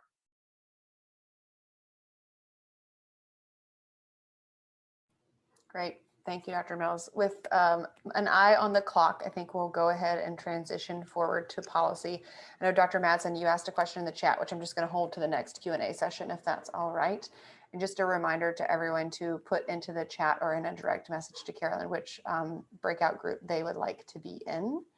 I believe that we have Dr. Carr in the building at this time. So let me just introduce him briefly. So Brendan Carr is a professor and the chair of emergency medicine at the School of Medicine at Mount Sinai and for the Mount Sinai Health System. Dr. Carr is a renowned emergency physician and health policy researcher who has dedicated his career to blending research, policy, and practice to advance acute care delivery. Dr. Carr completed medical school at the Temple University School of Medicine, residency at the University of Pennsylvania, and then fellowships in trauma and surgical critical care, as well as the Robert Wood Johnson Foundation's Clinical Scholar Program, also at the University of Pennsylvania. He previously served as faculty in emergency medicine, surgery, and epidemiology at Penn, as well as at Thomas Jefferson University Health System, where he was professor and associate dean for healthcare delivery and innovation. And Dr. Carr took over at Sinai in February of 2020, 1 month before the first case of COVID in New York City. Please welcome Dr. Carr. We're so happy to have you. Thanks for joining us, and we will now transition to health policy. Dr. Carr, I can advance slides for you if you just give me a sign or say next slide. Thanks. I will say something or make some sort of motion. Great. Thanks everybody for letting me be here. I feel a little bit like it's to ask, I don't know if you know, but I'm pinch hitting because someone called out sick on, a couple days before. And to sort of ask to give a talk as a part of a lecture series that says, when to say no, when to say yes. Clearly I'm the guy that always says yes. So I feel very, very conflicted in acting like I have anything credible to say here. And the other piece that I'll say right up front is that I was quietly listening about the question about whether or not it needs to be intentional. I'm 150% on board that it needs to be really intentional. And I will tell you that, I spend a lot of time, I'm married to a powerhouse woman who I worry a lot. I impacted her career because of my career. And we talk about it all of the time. And she says, stop being so self-important. I make my own decisions, like we make these together, but it is on my mind all the time that I advance myself because she made decisions to say no more than I did. We can circle back around that as much as you want. It's an open book. But you may, next slide, and let's talk a little about policy. The one piece that you left out, and I will shorten that bio because it's brutal and embarrassingly long, is that during my faculty time at both Penn and Jeff, I sold a big chunk of my soul to the federal government. There's a mechanism by which the federal government can buy domain expertise from universities. And they bought between 40 and 80% of me for the eight or 8.5 years. It is, so it was always a balance between living in the academic world and living in the policy world. So I graduated medical school in 2001. And this, the headline Crisis in the ER was about crowding in emergency departments. In 2021, right? This is our hospital in New York where our crowding, now granted it was a pandemic, our crowding, well, let's just be honest. We have a crowding problem even before the pandemic at Mount Sinai and in New York in general. We spilled out into the park there. So it is important to level set when we're talking about policy careers that, that's 20 years and we're still having the same conversations or many of the same conversations, despite the fact that people say very nice things about the hard work that I did when I was in government and my academic career. The question about whether or not we have moved the needle is a real one. So let's jump forward and I'll tell you that here's some take-home messages that I'll walk through a little bit, is that, I think you need, my lens on policy is that you need a niche. Now, this is not everybody's lens on it. Some people believe that as a generalist, as a physician, you can be very valuable. And that is of course true, but I think it is a harder road. I think it is an easier road to carve out something that is yours, where you have domain expertise that other people don't have, and to walk into the room with that domain expertise rather than I trained in emergency medicine. I'm very good at taking care of critically ill patients. Can I please be in charge of this policy and payment portfolio that I don't know anything about? Right? We wouldn't walk into the OR and say, do you mind if I take this colon out? But somehow we believe once we finish medical school and residency that we can walk into a governmental building and know how to do policy work. So we'll talk about that a little bit. My boss, the assistant secretary at HHS, used to say to me all the time, don't get mad, get data. Nikki Laurie has been extraordinarily good to me and empowered my career in a lot of different ways. She would suffer no fools ever, and she would tell me to get lost until I had the information that she needed to make a decision. It's important to acknowledge that policy work is not something you do if what you want is fame and fortune. The advocacy and policy are not the same thing, at least in my opinion. They're often lumped together. One is about doing the work that quietly happens in the background, and the other is about sort of giving voice to the work. Now, they're cousins, they're really important, but they're different. No should, it means nothing. Everybody leads with no, and they say no over and over and over again. And I'll sort of dig into that a little bit. And the other piece is that there's gotta be, you need to know your priorities, what you wanna do, because no one's gonna sort of just say, well, what would you like to do? Here's an unlimited budget and a white piece of paper, please write it down. There are gonna be things that happen, and when those things happen, you can react with your agenda. And that agenda is malleable. It can fit into different sort of different opportunities. And then the last is that it's a little bit of a contact sport in the policy world, unlike academic medicine, where everybody is gentle and kind at all times. So it's worth knowing that it can be a difficult place. Let's jump to the next. So just by way of sort of, I've been using that picture on the left for like the better part of 2 decades, which is to say I got really interested really early in the mismatch between where bad things happen to us and where healthcare is, and how that drives health outcomes. And that niche, I have literally given the same talk 1,000 times and written the same paper 100 times, with different variants on it. It's about where you are when something bad happens to you, and it's about the delivery system that you are subjected to, because it's different for us. There's some choice. Lower acuity stuff, there's choice. The really bad stuff, there's no choice. The system makes decisions for you.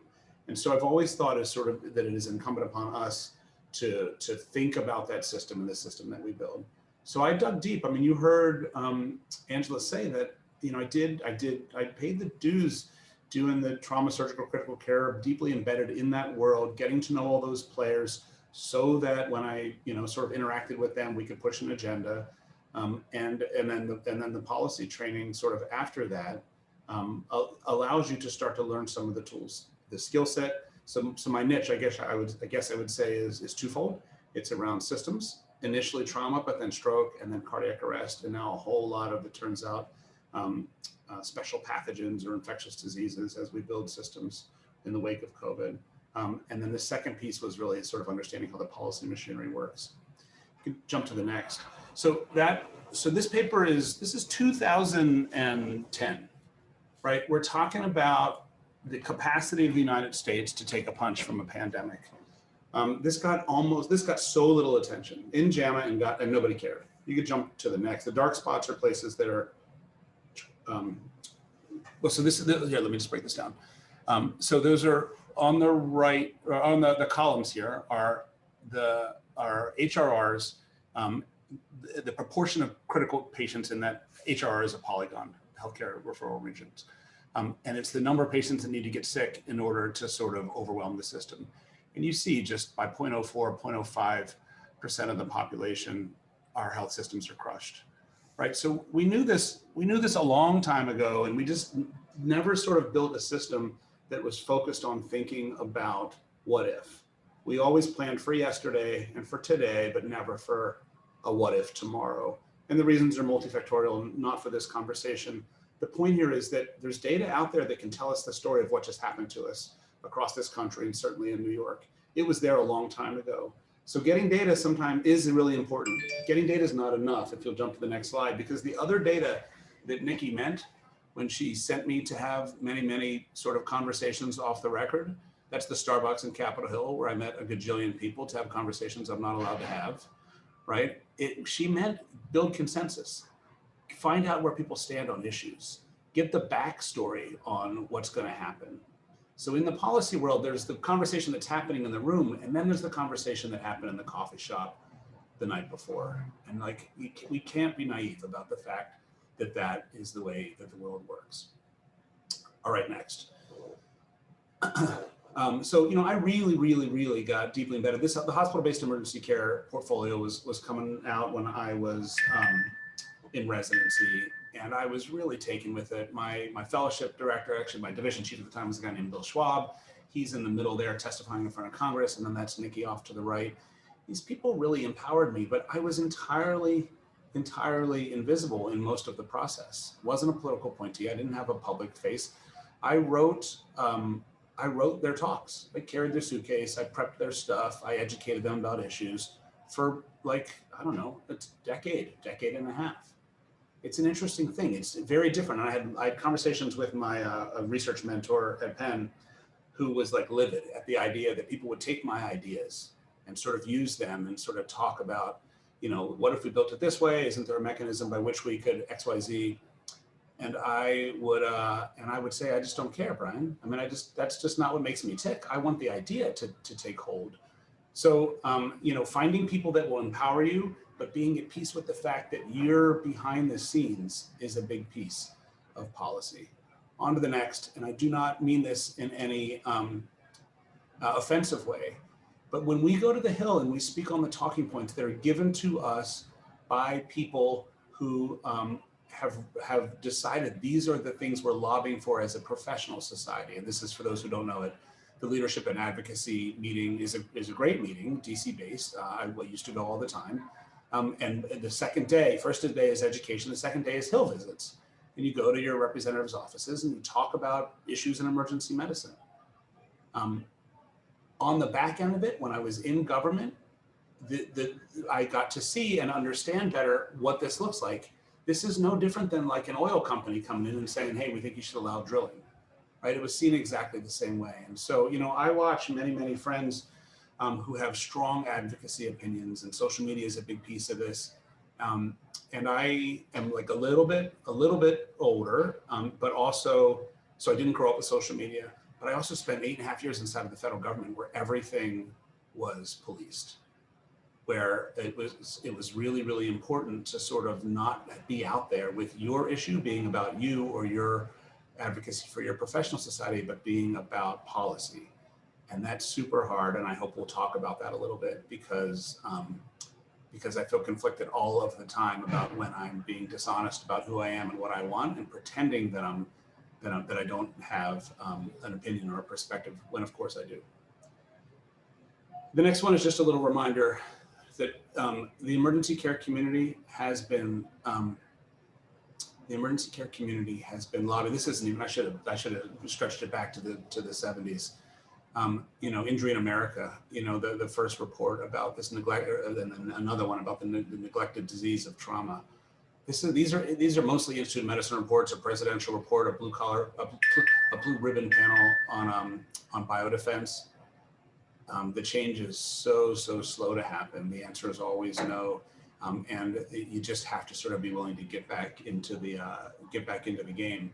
My son used to pitch, and he had a pitching coach who would say all the time when someone clocked one, or when he hit a batter, or when he walked somebody, he would just say next pitch, and it was like this reset thing. And I'm sure you have friends or family, or you or kids who play baseball, or who have a similar. It was the reset. You get your butt kicked, and you recognize you're not getting what you want, and you figure out a way to sort of strategize for next time.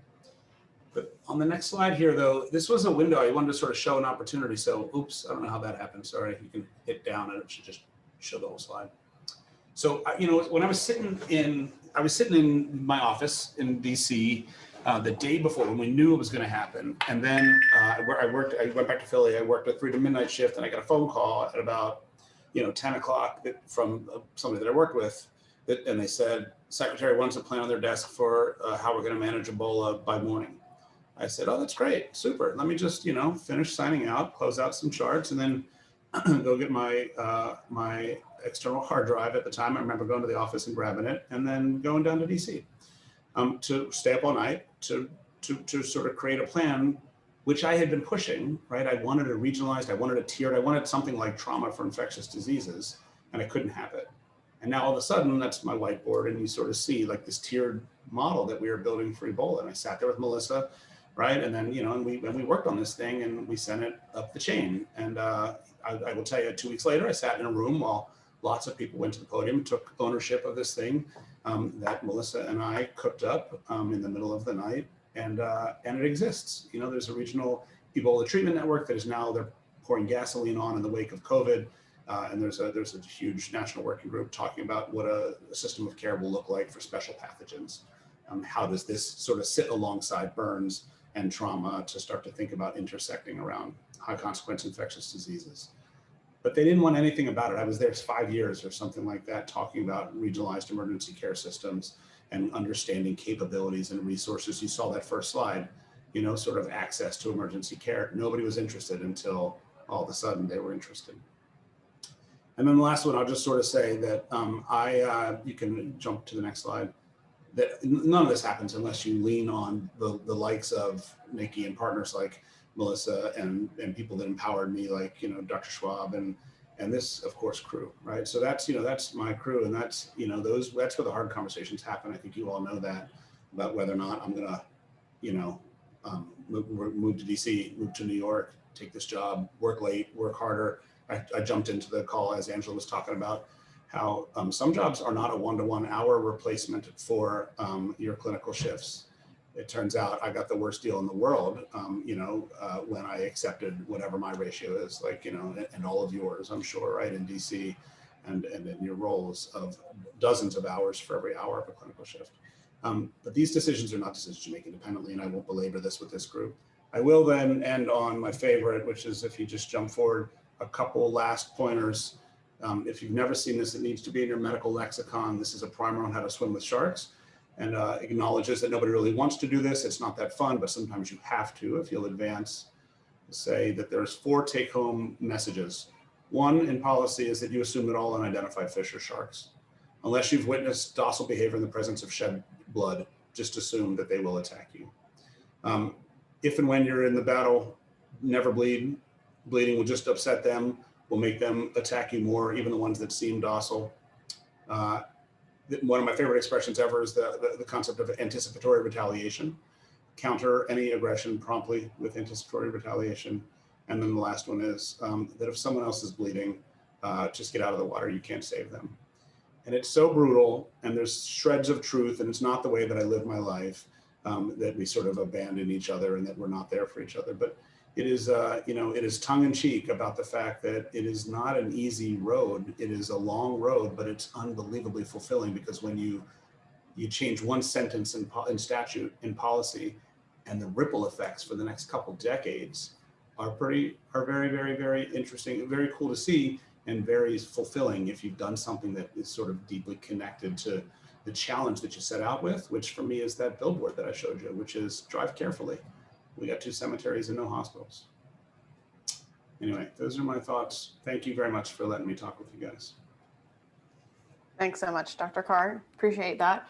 Sure. I'm just going to go ahead and jump into questions, and everyone else just remember to use the chat or feel free to speak up. But this is an interesting year to be talking about policy, both in the wake of COVID and this sort of social political unrest in our country. So my question is, what role and obligation do physicians have in creating policy, and what are your thoughts on that? I think this year a lot more people are more aware of the policy side of things than probably we used to be. We don't learn much about it in medical school, but how do you think of that as a moral imperative or an interest? Yeah, I mean, I think that, I don't know what, often when people use the word policy, they mean really, really different things. So I start when I talk to people about policy careers, really digging into what they want. For some people, it's an operational job within a city government or a state government or a health department. For some people, they want an elected office, right? The legislative side and the executive side are unbelievably different jobs. So I think that, do I think that physicians have a role in it? I don't know. I think physicians have a role in bringing data to the conversation. I think if they are motivated to be advocates, of course they should have a voice as advocates. But I'm not sure that I think that when it comes to sort of the actual work of doing the policy, that it's the role of every physician. I think certainly, of course, physicians that are interested in it can and should do it, but they should probably learn the process. You know, you should get appropriate sort of training to be able to be effective. We tend to think people will listen to us because in the hospital we're doctors and they listen to us. Turns out that works less well outside of the hospital. Dr. Hobgood, did you want to ask your question that I think is in the chat? Yeah. Oh, okay. So to your point about the way the world works, what is your advice, Dr. Carr, for women who may be boxed out of the locker room or the golf course, thinking about the coffee shop, et cetera? Yeah, it's super brutal, and I'm grateful, you know, that we have called it out, and I do think that it's you know, it's for people that look a whole lot like me to sort of point it out when it's happening, and I think it is essential, but really hard to ask that of the people who are being boxed out, you know. So it's probably your role, you know. And like I said, I live with an unafraid partner in crime who would always call it out, but it leaves marks. And sometimes being the quiet one that's sort of doing the work behind the scenes, male or female, you know, sort of is embraced by leadership. You know that there's no easy answer to this one. The easy answer is that I need to be transparent. I need to be clear about it. I need to not let it happen as a leader, but I also need to not let it happen when I'm part of the crew that's invited into the secret conversation. That's 100% true. But you know, I got to say, you know, I remember Nikki to me one time saying, "Huh, you're kind of a successful guy with a wicked imposter syndrome. You don't tell people that, huh?" And I said, "No, I don't tell people that. I don't think I want to believe that we have pivoted and that things are a little bit different because it is easier to call it out or to have an ally who looks like me call it out. I think that those relationships exist. I get the text from a friend who says, you know, this is BS, speak up, right? And I don't know. It's a hard question without an answer, Sharon, you know it. Yeah. Yeah, I do know it, and I think I think it's difficult, but I do think again, mindfulness and awareness of that around. Oh wow, we're actually having a secret conversation. We're making decisions now. We're influencing people, and when you know, guys like you are upstanders and can call that out and say, you know, it might be great if we brought Cherry into this conversation. Let's hold it for a few minutes, and we'll you know, we'll be out in the hall or we'll be whatever, we can chat. I think that's the step that is so often missed, and it is not intentional, and I don't think I would ever want to imply that it is, you know, guys being elbows out and trying to box people out. You just don't think about it because you're just acting normal, and so I think we have to become a lot more mindful about how we're acting, and so calling it out is the first part of that. You know, Nikki used to always sort of say, let's make sure this room looks like America. And it was just like, it was really great, right? It's a great reminder to look around and just assess whether or not, you know, it does. Because it's really, really, really easy for it to not. And I will tip some cards here and say, my God, it was like, it was night and day. It was night and day, and it was not discussed, well, it was discussed quietly by less empowered people in the second administration that I was in. I was there for a lot of the Obama administration in the first year and a half, 2 years of the Trump administration, and things pivoted aggressively, and there was not dialogue around it, and you could feel it. And it was hard, frankly, to upstand. Right. Yeah. I realize that there's a degree of personal risk associated with that, and you know, you're kind of like the shark. You know, you don't you know, in the water, you definitely need to be aware of your environment, and that's important. But I think the more risk people are willing to take, you know, the sooner we'll move down that path. And I do understand risk. I guess for me, it felt a little bit like whether or not I thought the conversation was going to go anywhere. Right. Like if you know with certainty that it's not by accident, it's not what you just said. It's not that like, oh, we happened to be doing this thing and we had a conversation. Sure. You know, once it's intentional, the ability to sort of influence the conversation is, you know, anyway, but like the fact, you know, in the last 90 seconds, I've said, I got to believe we're at a tipping point. And oh, wait, there was a toxic sort of environment inside of the leadership structures of government. That's hard. I would prefer if you'd be willing to leave that quote off of your Twitter feeds, guys. I'm happy to. Thanks. I feel like this is a good moment to just interject to your point also about don't get mad, get data. More and more data is coming out that diverse teams actually perform better. Who would have thought? Right. I mean, it's sad that we have to study these things, but I've presented that at a grand rounds recently about diversity, and people challenge each other more. Diverse safety cultures, people are empowered. So I think there is more data on our side now to encourage people to have diverse, like you said, to make your teams look like America, because those teams make more money, says McKinsey, right? And they make better choices. Yeah, you know, that always felt to me like, you know, there's enough like policy nerd in me that was empowering to everybody in the room. That wasn't like, oh, let's make sure we check these boxes.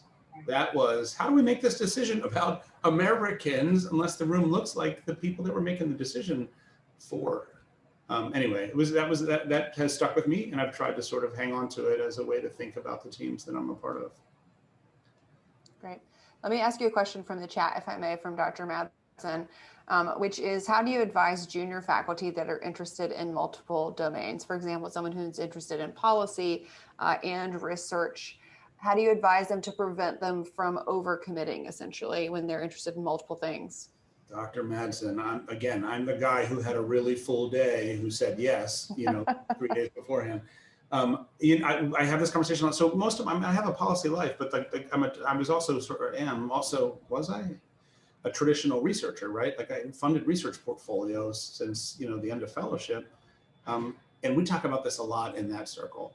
I got to tell you, there's so the example of Ebola was an example of like, oh yeah, sure. Let me just wrap up I was in DC all morning, came back, worked my 3 to midnight, right? I got a phone call in the middle of 2/3 of the way through my shift to come back. You know, and I get back I live 2 hours away from DC, right? So like I was gonna like get back, and there was no trains. I remember driving down that night. Often I would get called to a meeting that I wanted to be at, a 20-minute meeting, 2 hours away, right? Hey, can you be here tomorrow morning at 8 a.m.? Yes. Right. And like, you know, when the meeting's in the White House, you say yes. When the meetings with senior leadership at Health and Human Services, you say yes. When you say, so I'm a terrible person to answer this question, Tracy. I really am. But my go-to answer is, it's about whether or not it energizes you, right? If they called me and said, can you come to a meeting at the White House tomorrow about like energy policy, right?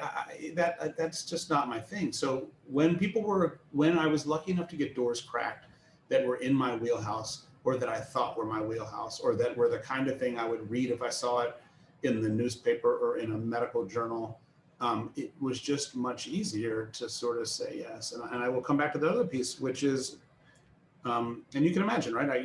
You asked me this, whatever, Thursday or Friday, and I talked about it with my wife all weekend, and I said, tell me the part again where I didn't screw up your professional career. By the way, she's a very successful career, right? And she says, you know, and we have this conversation, and she said, I say no because I'm better at saying no than you, right? You say yes because you're interested in everything. You say yes because you have like some pathological need to be loved.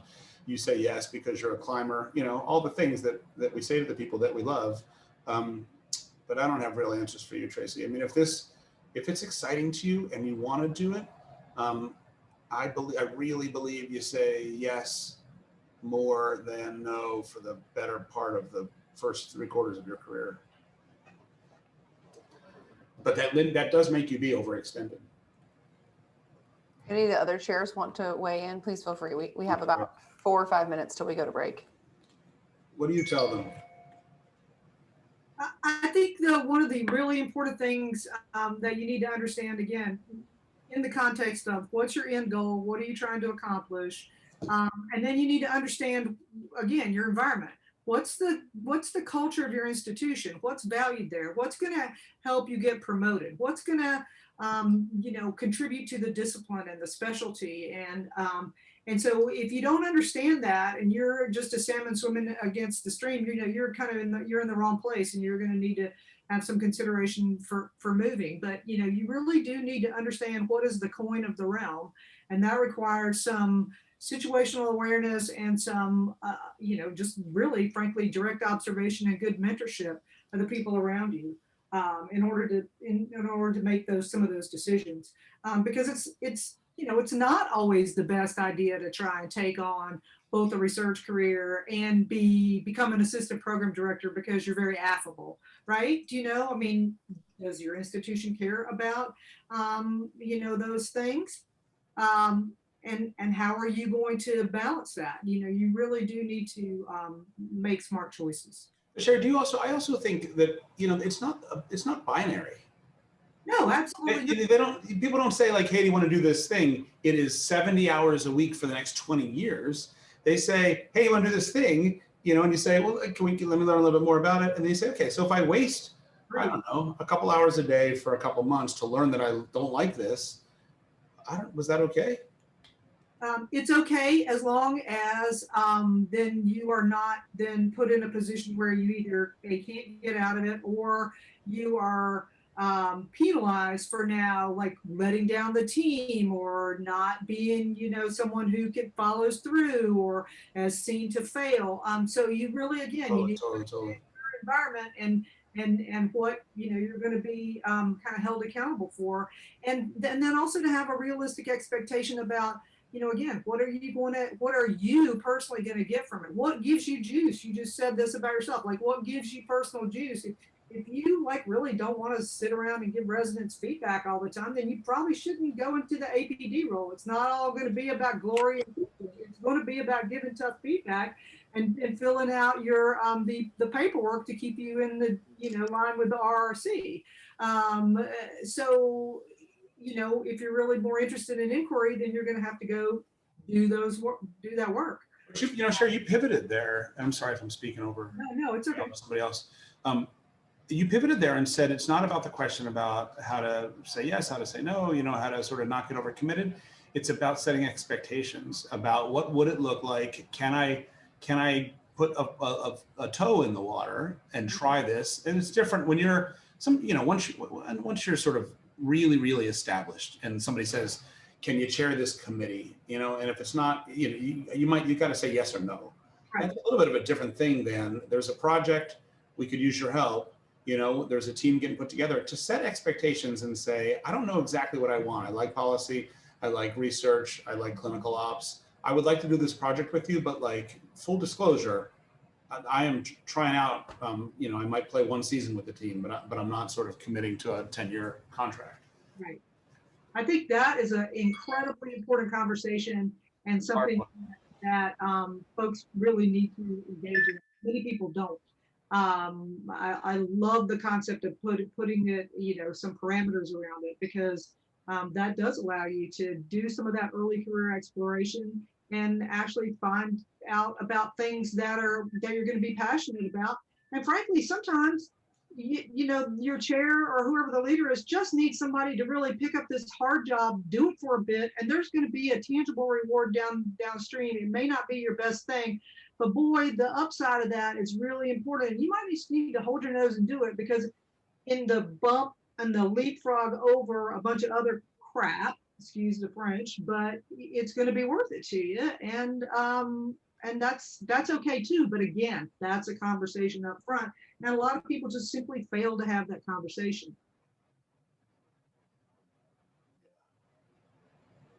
Oh, that's a good question about setting boundaries.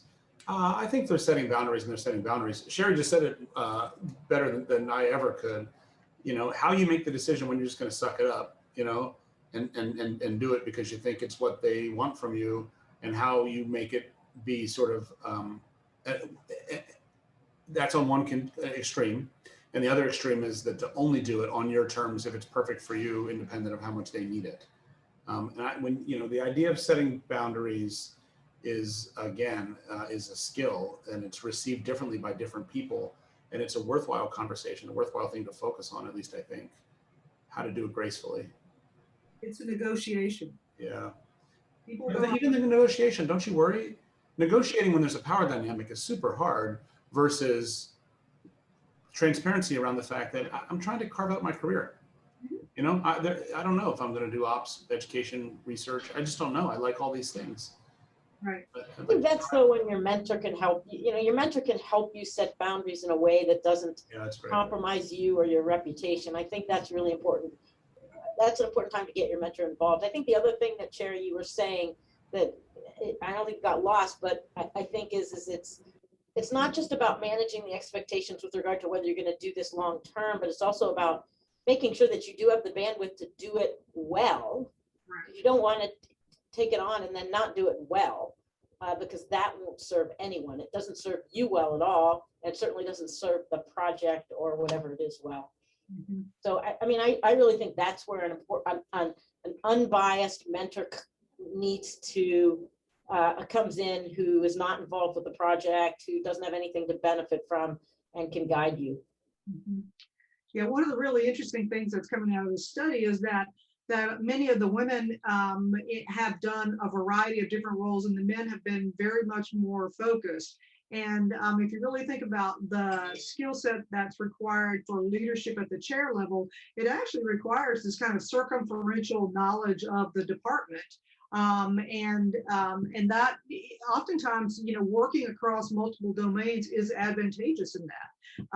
You might not ultimately, you know, want to be the long-term chair of the P&T committee because it's a ton of work, but understanding promotion and the promotion process is critically important to being a department chair. And, you know, those kinds of things are useful in the long term. So again, the mentor is incredibly helpful in having direct conversations about what you think where you think you are and what your long-term goals are.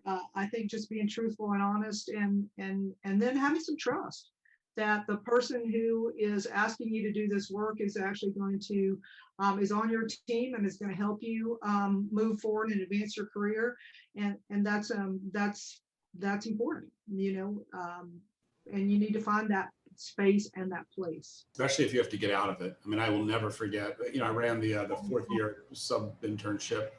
You know, I was like a funded researcher trying to not live an education life. And the chair said, well, you're in charge of this now. And I said, thank you, sir. And, you know, all these years later, I went to him, and he would never budge. You're in charge of it. You're doing a good job. You know, keep the faith. And I needed help. I needed help getting out of it, and a mentor helped. That mentor's name was Betsy Datner, and she can help all of you to navigate anything. Need anything. Great. Well, I hate to cut off a conversation, but we promised everyone a break. So what we're going to do now is just transition to a 15-minute break. We'll come back at, let's see, Central Time about 4:34, 4:33. So everyone take care of themselves, and we'll come back with Dr. Stern. And I didn't acknowledge that you were pitch hitting, but thank you so much, Dr. Carr. And I apologize if I butchered your bio, but we really appreciate you. No, you did right. I was embarrassed it was long, but thank you very much for having me. Well, I may have picked and chosen wrong, and I apologize for that, but we'll welcome everyone back in about 13, 14 minutes. See you guys. Thank you very much for letting me go. Thank you.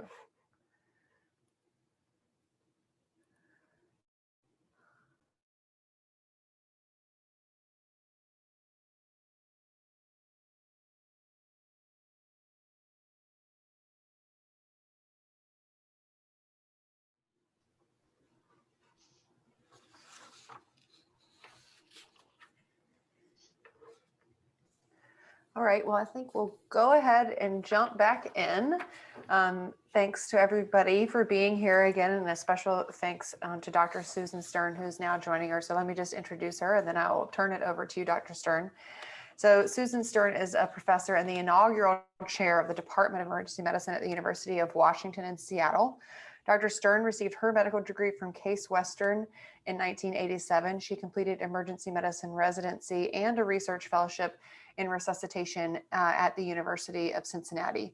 Following the completion of her fellowship, she took a faculty position at the University of Michigan, While at the University of Michigan, Dr. Stern also served as the Associate Chair for Education, the Chair of the University of Michigan Institution Animal Use and Care Committee, and completed the University of Michigan Health Center and Ross School of Business Healthcare Leadership Development Program. Dr. Stern then returned to UW in 2009, where she has led the development of the Department of Emergency Medicine. During her tenure there, she's overseen the growth and development of the department from 12 to 80 full-time and part-time faculty, the development of a 4-year residency program and several fellowships, as well as a thriving research program. Her laboratory team continues its research focus on resuscitation from hemorrhagic shock.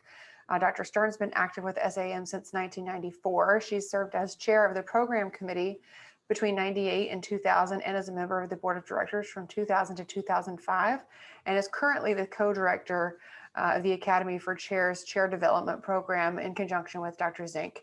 She's also the president of the Washington chapter of American College of Emergency Physicians. So another really talented chair that clearly has multidisciplinary interests, but today she's going to focus on education for us. Thanks so much, Dr. Stern.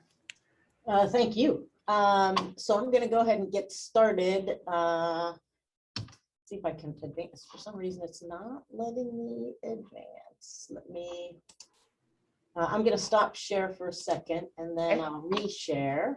I'm going to get out of the slideshow and put it back up. And then here we go. Okay. Can you all see or no? Not yet. Let me get out of slideshow. Okay. Let's try this at the end of the day. You all want to go home, and now can you see it? Yep. Okay. Let's just go to slideshow. Okay. Yep. Let's see if I can advance it. There we go. Okay. Perfect. So I guess by virtue of what, depending on your perspective, I'm sort of the poster child of what you're not supposed to do, in the sense that you just heard my bio, and that is I did a resuscitation science fellowship, and I moved to Michigan after that and started down the physician scientist road and really stayed there. And we had an established lab, and we're funded by the Department of Defense for several decades. But it somehow ended up in the associate chair for education role, not the associate chair for research role. So I guess in one way I did it wrong, and I wouldn't take my advice. I guess, as Sherry put it though, maybe that made me, gave me an advantage to becoming a chair, in the sense that, I had a really good perspective of both the research side of things as well as the education side of things. And similarly, when I went through while going through the executive program with the Ross School of Business, that gave me more of an operational and finance side. So maybe it prepared me well, but on the other hand, doing that does not let you focus in one area. So there's good and bad to that. I will confess, those are my confessions. I want to thank you guys for sticking this out. I know that I'm the last person standing between small group discussions and getting you back to whatever your evening activities are. It is, I also want to say it's quite a challenge to follow Cherry and Angela and Gail and the other Angela and Brendan. Anyway, so I'll do the best I can, but anyway. So as far as the pathway to leadership with regard to an education pathway, there's more commonalities, I think, than differences between whether it's clinical operations, research, education, or policy. All of them are going to require you to demonstrate evidence of expertise, whether it's through scholarship, and an impact on your institution and or the specialty, in whatever format that is. You're also going to have to demonstrate evidence of leadership, and you will need to demonstrate citizenship.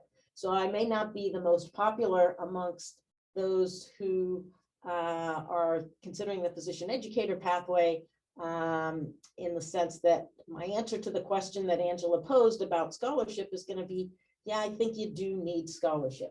Now, as Gail pointed out, it is not the same as in the research scientist pathway, but you will require that. And we'll go through this, and I'll talk about that actually towards the end.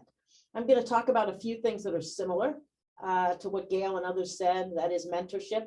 I'm also going to talk about sponsorship though, because that's becoming, that's actually established in the business world, the importance of that. And we're just figuring that out in the academic world. And it turns out it's really important for women. So let's just start with, again, just like anything else, you need to sort of develop, identify what's your North Star going to be.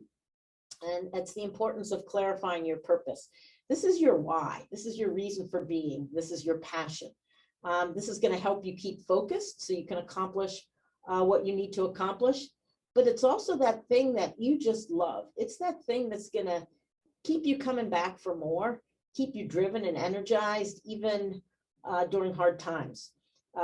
If you're writing a grant, you don't get the grant. If you're writing a paper and you don't get the paper. When things are hard with education, and you don't get the paper accepted. If things are hard within the medical education arena, you're having challenges with residents, with students, with the GME office, whatever it is, this is really what's going to keep you going and keep you energized. And I tell that to our residents as well, when they think about it and get challenged, not in academics, but even in, some days are really hard in the emergency department. So this will keep you focused, but it'll also keep you energized.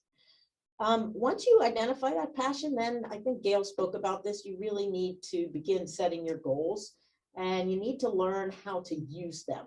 And it is really important, not just to set your goals, but also, again, learn how to interact with your goals and what you want, what they're there for. So the first thing you need to do is really do some fun, do some self-exploration and figure out what is your long-term goal. Is it to be, it may or may not be to be in a leadership position. If it is, what kind of leadership position is it? And as a physician educator, you know, the world is, it's not just to be a chair. There are more options. You can become a chair. You could get a leadership position within the dean's office, focusing on undergraduate medical education, focusing on undergraduate medical education in the preclinical area or in the clinical time. Or in the GME office. It could be a DIO. There's a lot of options for you. So what is your long-term goal? And then it's based on that long-term goal. Based on that, you're going to develop your short-term goals. Those short-term goals really follow that long-term goal. It's those stepping stones along the way. It's those mile markers along that map to get to that long-term goal. So your long-term goal really informs your short-term goals. You should write those goals down. Just like I didn't mention this, but you should actually write down what's your mission and vision for yourself when you're thinking about your North Star, your why. Take an index card and write that down for you and keep that with you and keep reading it. Well, with your short and long-term goals, really document those, right? Force yourself to sit down and write them out and then review them. And they may, you may revise them. In particular, you may revise either one of them. And that's okay. Your short-term goals, review them. They should hold yourself accountable to them. Your mentor should see them. Your mentor should read your mission and vision for yourself. And your mentor should actually know what your goals are and help hold you accountable to those goals. As Gail said, you do need to stay focused. Even though you're not a physician scientist, even as a clinician educator, it's important to stay focused. In order to really, I don't want to say accomplish anything, but I think the other part of the question that was asked about Brendan is, if you don't stay focused, it will actually ultimately in the end be frustrating for you because it'll be more challenging to meet your goals by developing that expertise and continuing to focus. Writing papers gets easier and easier, doing projects gets easier and easier because that's how you develop an expertise. Spreading yourself too thin doesn't allow you to develop that expertise. And it's harder to do that. You begin to feel like you may be doing more things, but you're not doing them as well as you could. So stay focused and be deliberate. At the same time, and I don't want to feel like I'm contradicting myself, you do need to be flexible as well. You need to be aware when unexpected opportunities come up that are actually going to facilitate your goal, that are going to be advantageous to you, and that are actually going to advance your goals. they may be that it could be that those are opportunities that you had thought about, but you didn't really plan for them 2-3 years down the line. You know, maybe your passion is undergraduate medical education. Maybe you're currently a co-director of a clerkship. You were hoping to become a director of a clerkship, maybe a few years down the line. But first, you didn't really want all of that administrative work, because first you really wanted to focus your scholarship, really develop your scholarship and your expertise. But suddenly, you know, suddenly that position opens up and you have to weigh, well, is this, if I don't take it now, will I be able to take it in 2 years? Will it be open again? How can I manage that now and continue to develop my scholarship? That's where I think that discussions with your mentor can help, and your mentor can actually help you decide, okay, how can you accomplish this? Or is this absolutely a non-starter, not something you should do? As I said before, there are a variety of leadership positions that are available for you as a medical educator. Again, you can become a chair, or you can go into graduate medical education, undergraduate medical education, or you can become a leader in, for example, organized medicine. Maybe your goal is really to get really involved in the AAMC or some other organization within medicine. You then decide which is right for you. How do you make that decision? Well, you think about, where do you want to make your greatest impact? Do you think you can, where do you think you can have the most influence, or where do you want to have the most influence? This gets back to your North Star. What is your purpose? At what level do you want to lead? Some of this gets to what Angela was saying. She said she thought about and actually investigated what it was like to be perhaps a leader within a health system, and decided, you know, that wasn't for her.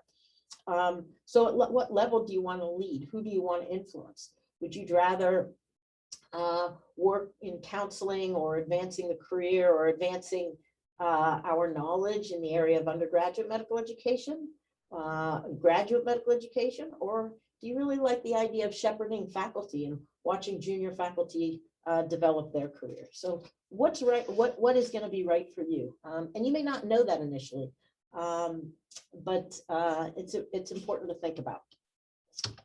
So you do need a mentor, and I know Gail spoke about this, so I'm going to talk about this, you know, very briefly. But I think these cartoons and this definition from Delo's describes the mentorship relationship pretty well. It is that person who's going to guide you and lead you along sort of your journey in the academic life. They're going to provide you, they're going to help you write your goals. They're going to review your goals, and they're going to hold you accountable to your goals. They're going to make sure you get the most appropriate training so that you can reach your long-term goals. They're going to support you. They're going to read your manuscripts. They're going to critique them. They're going to coach you to some extent. They're going to educate you on the hidden curriculum within academic medicine, which is just as important. That's where you don't get to go into the bathroom with the guys that Jerry was talking about. They're going to educate you on that. They're going to give you advice. They're going to give you direction. They're going to keep you on track. And they are going to be that person that really places your goals above the program and the institutional goals.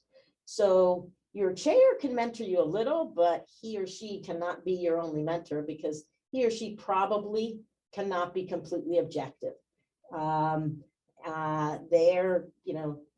They're always looking at what they need in the department. So that person is really going to protect you. They're going to protect you from others who are going to be asking a lot of you, but the other person they're going to protect you from is you. They're going to keep you from taking on too many things, and help you say no when you need to say no. At the same time, they will also introduce you to people, and they'll get you on important committees. So really important role. And I guess what I would say is you really need more than one mentor probably, and you're going to need mentors all through your career. And whether you're senior, whether you're a chair, whether you're mid-career or junior career.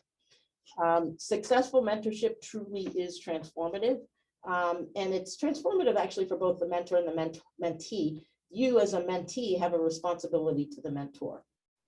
And you hear this a lot. Maybe you're asking, is there real proof of this? What's the deal? Is that true? And I would say it is. In fact, there's actually data to support this. A guy by the name of Palapu published in Academic Medicine in 1998, and they basically surveyed 3,000 faculty at 24 US medical schools. And they looked at faculty both with mentors and those without. And those with mentors actually rated their research preparation and research skills higher than those without. They rated the adequacy of their professional support from their institutions for teaching and research and administrative activities higher. Those folks with mentors had higher satisfaction scores, and they had a greater likelihood of being awarded research grants. You can see here, this was just the same study where they asked the faculty members to rate on a scale of 1 to 6 their how well supported they felt by for their teaching and research activities by the institution. And those that had mentorship clearly felt much more supported.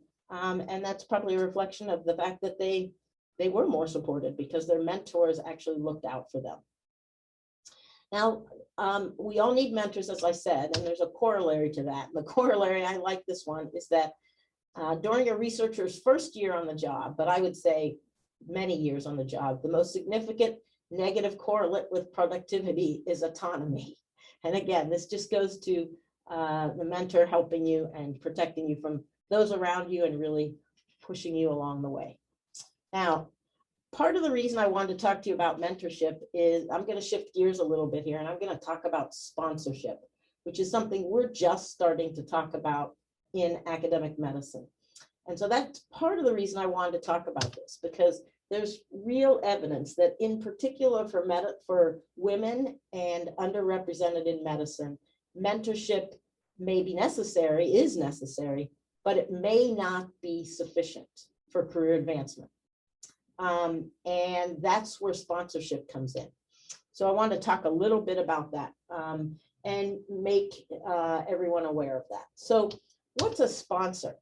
A sponsor is an individual in an organization who's in a position of influence and power.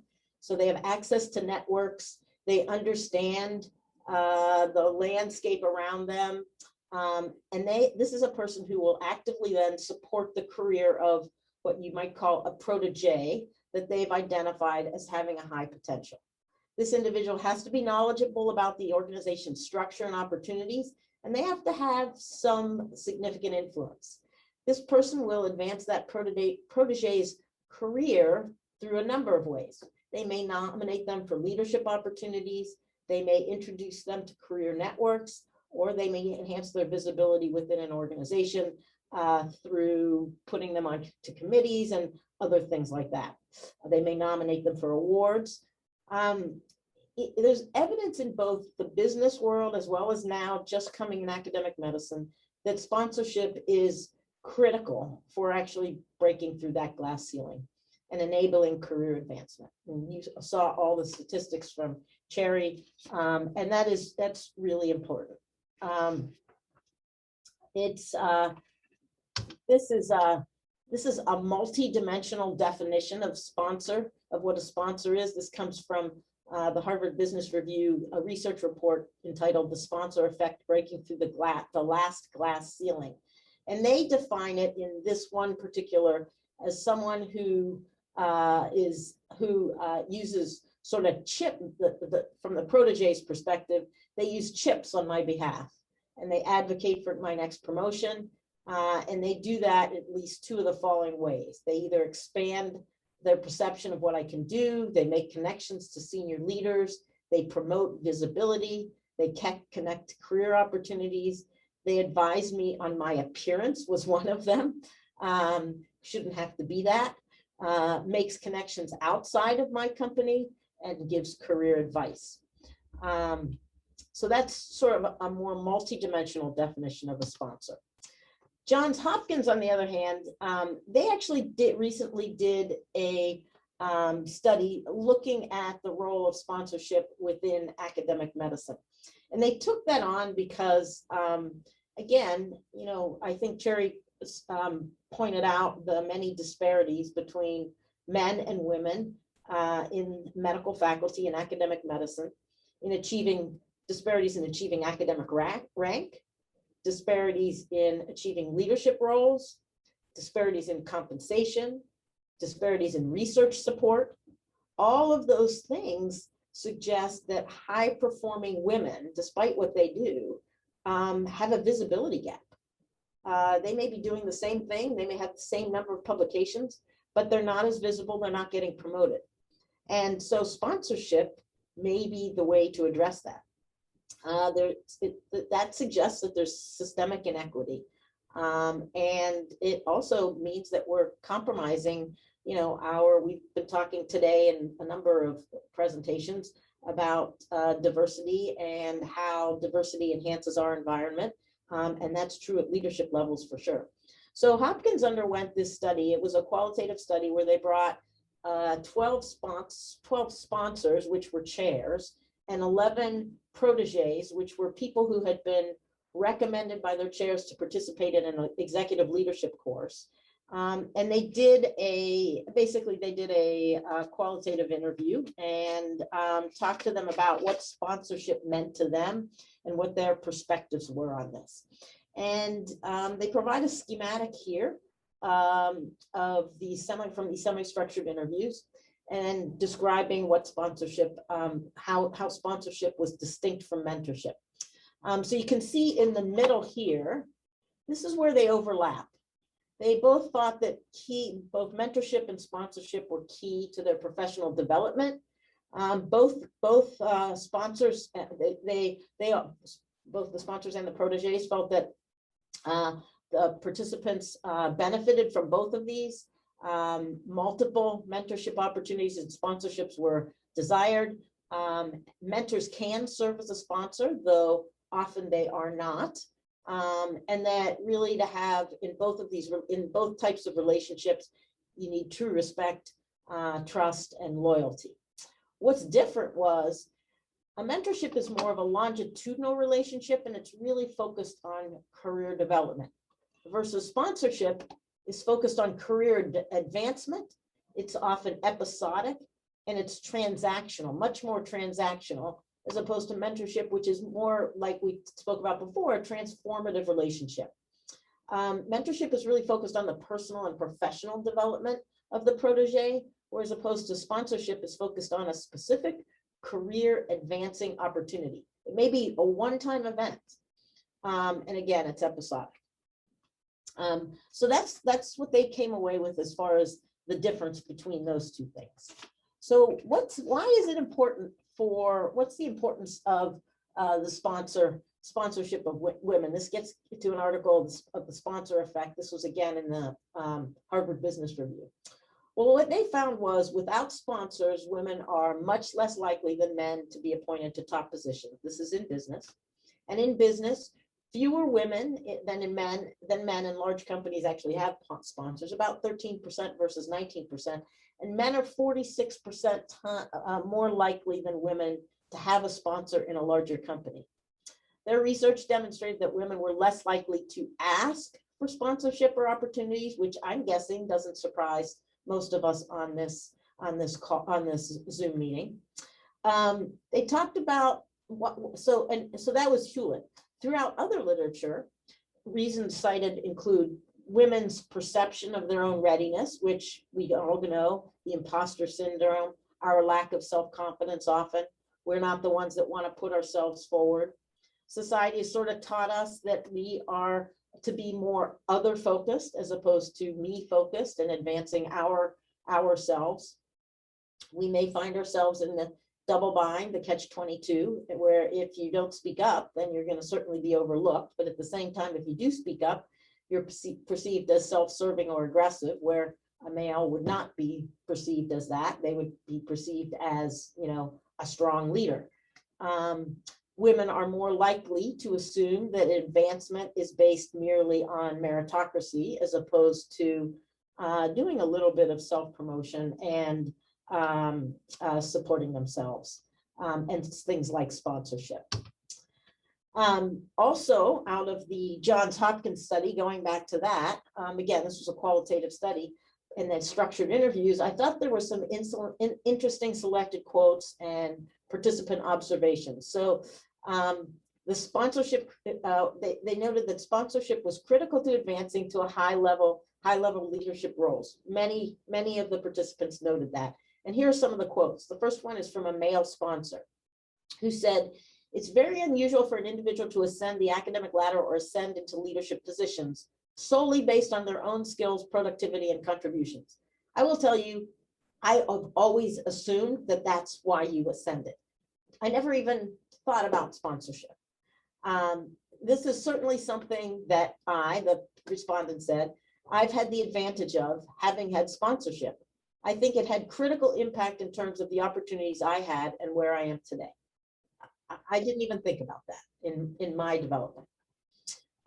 They noted a tension between the concepts, again, of sponsorship and merit as a foundation of academic advancement. They noted the challenge as a leader to become a sponsor for the more quiet folks, which often are the women. And there was a dissonance in who gets sponsored and who seeks out sponsorship. Sponsors and proteges agreed that women, so both the proteges and the sponsors agreed that women were less likely to seek out sponsorship, but actually may need that extra support because of those other reasons we discussed. So so that's sort of that. And I'm just gonna stop there and take a little bit of a just break there for a minute. One of the other questions that Angela asked me to address, and others have addressed, which is the following: is as a physician educator or medical educator who is, desires to a leadership position, do you need scholarship versus citizenship and service? And so again, I'm not going to be the most popular person to say this, but and I would ask the other chairs and other leaders on this call to call me out if you disagree. But I think ultimately career advancement does remain, at least in part, dependent on authorship and dissemination that advances the field. At different institutions, that's going to vary. Promotion, you've seen the promotion guidelines for one institution, you've seen it for one institution. So it does vary, and you really need to know what the guidelines are for advancement at your own institution. You need to inform yourself of that right away as soon as you take the job, so that you can set yourself up for success. The one thing I would say, however, is that this scholarship can be focused actually in a range of clinical areas, whether it's, you can be a physician educator and still focus your scholarship in an area such as critical care or diversity, or in an area of QA, whatever it is. We have a faculty member who actually is in the, we have several who focus their scholarship in non-education research-based areas. Some in quality, workplace violence, and they're all in what we deem the clinician educator track. So, you have a lot of options. This is part of your North Star and your passion. Maybe your passion is medical education, but I want to study quality, and I want to study quality from the perspective of how to make things work better and publish on that, but also how to teach quality to the students or to the residents. So there's a lot of ways that you can shape that scholarship. I think there is some shift and acknowledgement that the traditional periodicals and manuscripts that go in our regular journals are not the only way to disseminate information, and that there's a role for disseminating information through web-based publications, educational videos. And so you can have some of that, but that can't be exclusive in your portfolio and expect advancement, at least at most institutions. And if you do have a significant amount of that, you need to make sure that there are some metrics of the penetration and the impact that those web-based curriculum or videos or publications are having. Again, I would say know your institution's criteria, know it early on, and make sure that you understand it and how you're going to get there with that. The other thing that I would say about this is a couple of things. So first of all, you want this to count, and you should want your work to be disseminated widely, right? If we didn't disseminate how to better do medical education, we'd still be doing watch one, do one, teach one, right? But we're not doing that now because we know that's not the right way to do it. And we know that because somebody innovated, studied, and disseminated. That's how we move our specialty forward. That's how we move medical education forward. That's how we improve the care of our patients and improve the experience of our learners. So I would say, but at the same time, I will say, for those, this is often the hardest part. Getting that scholarship is often that, I don't want to say it's the hardest part, but it's the thing that creates the most angst and for those in the clinician educator path. And I think that is because we don't train our residents how to write or what it means to do scholarship. And it's harder sometimes for what I found faculty to find that focus oftentimes, because oftentimes they'll come to the table, this is for the very, very junior people, when they're right out of residency saying, I know I want to be a medical educator, and I think I want to be a program director, and then I want to aspire to this, this, and this. But really, I mean, so, but what do you want to do in medical education? Where's the scholarship part of that? And I think that's harder sometimes for people to identify. That's the role of, you spend the first 6 months. What I recommend for those faculty are set them up with a mentorship panel that maybe is diverse, and have them meet with different faculty and really start to explore their passion and develop their passion. But once you develop that passion, it comes easy. So how do you make sure that your educational projects and your work actually, you can transition that to a product, a scholarship, a product that you will disseminate and that will count on your CV and your portfolio? So first of all, Gail talked about this, Angela talked about this as well, and that would be for any project that you begin prospectively.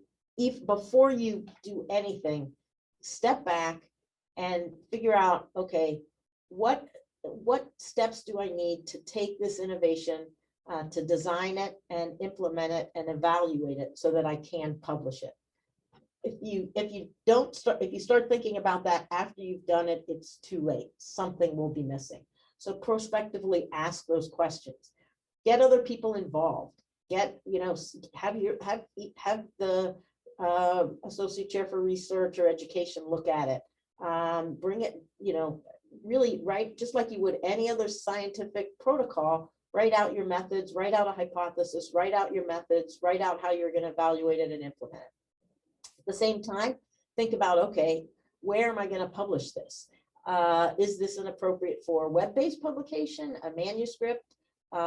Is perhaps a series of publications? What I would say is increasing the venues and opportunities for dissemination of education focused scholarship is that, again, what I'm meant to say here is that the other piece of good news is that there are more and more opportunities and platforms for publishing education-based scholarship, including AEM, WestGem, Academic Medicine, Journal of JME, Journal of Graduate Medical Education. There's a large number of them out there. And again, they're web-based as well. And those are, even the web-based and the less traditional, are gaining credibility within our academic organizations. And finally, I would say, I can't emphasize enough, not just mentorship, but the importance of developing a community of scholars and joining a community of scholars. This, working with a team of folks that are like-minded, share your goals, share your passion, is really much more fulfilling. Gail, I'm sure that you can speak to this in research. I can from research. Toiling away for me in the lab by myself isn't really that much fun, but it's really great fun when I have a team of people and we're bouncing ideas off of each other, and we really know we're on the same team working for the same goal. So it's more fulfilling. B, it increases your opportunities for projects, for committee work, for publications. It's much greater reward doing it that way. Whatever product you get out of it, the quality of it will be so much better when it's team-based. It broadens your horizons. There's absolute data out there that shows that those folks that have a larger number of collaborators and co-authors are much more successful with regard to their academic career. It can enhance your project size. So, education-focused research it can be funded, and there are opportunities out there, and this will increase the likelihood of it being funded. Again, it creates future opportunity. It's much more stimulating. It's much more fun. And that's really it. So thank you for the time, and sorry to be the last one between you and the small groups. You're just fine. I'm going to make the executive decision, and unless anyone objects, to just flip the script and finish with the small group so that we can have a little bit of time for discussion here with the panel. Is that okay with you three at least? Because I think there are some important questions that have come out that I'd like for us to get to. Number one that you have all brought up is this idea of mentorship. And my question is, on behalf of everyone, how do we find these mentors? The answer to a lot of questions was, this is where you should refer to your mentor. And I feel really lucky because I know that if I think of my mentors as a panel. I have content mentors, I have a political mentor, I have a big picture mentor, I have an internal medicine mentor, right? I have this whole panel of people, and I have benefited from whatever reason, partly from working at a multitude of different institutions. But say you grew up at one place and stayed, or just how do you reach out and find those, quote, unbiased, trustworthy mentors? So I'm going to say that you shouldn't have to by yourself. Your chair, your associate chair for education, or associate chair for research, or chair for faculty development, whatever, should be helping you do that. They should be sitting down from as soon as they hire you, and I certainly do that, meet with them. I have our associate chair for faculty development, meet with them, and we identify actually a panel of mentors. And at that time, if you don't already have a focus, it's harder to do, but then you, again, develop a panel of people who are really going to be their advocates and mentor them in helping them develop their passion. At the same time, we review the criteria for promotion and advancement, and we make sure all of that is very clear. And usually I start making sure that all of that is very clear before I ever send the offer letter, because they need to understand what it's going to be like at the University of Washington to get promoted in the track in which we're putting them. And I put it in the offer letter, quite honestly. Great. Dr. Hobgood or D'Onofrio, did you guys want to add anything about mentorship and finding those folks?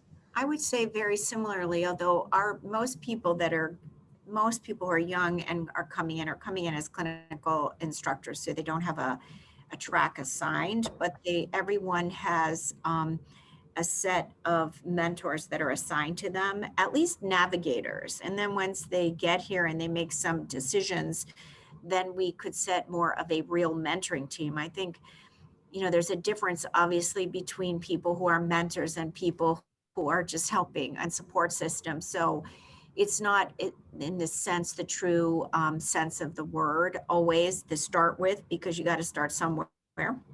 But then we'll find people, because sometimes people will change their focus when they get here. If we know exactly what they're going to do, obviously they're going into a section, their first person who is in charge of them is their section chief. All right. And then we figure out how to move, how to get them a better group of mentors. Researchers are much easier in many ways because we know what they're going to do.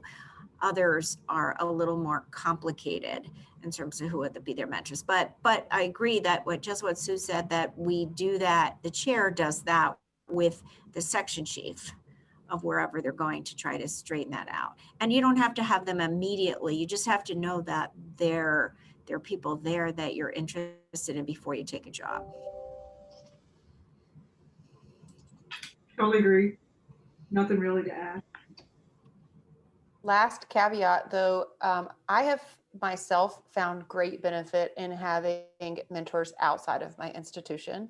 Any thoughts on networking to obtain those mentors? Aside from AWIM is one resource I should throw out there, and things like SAEM, but any other tips or tricks that you guys have? Yeah, I think mentors outside your department within your institution and even outside your institution are fine. I think it's good to have somebody at your institution, but we have several faculty with mentors both outside our department and outside of our institution because of their area of expertise. So I think that's fine.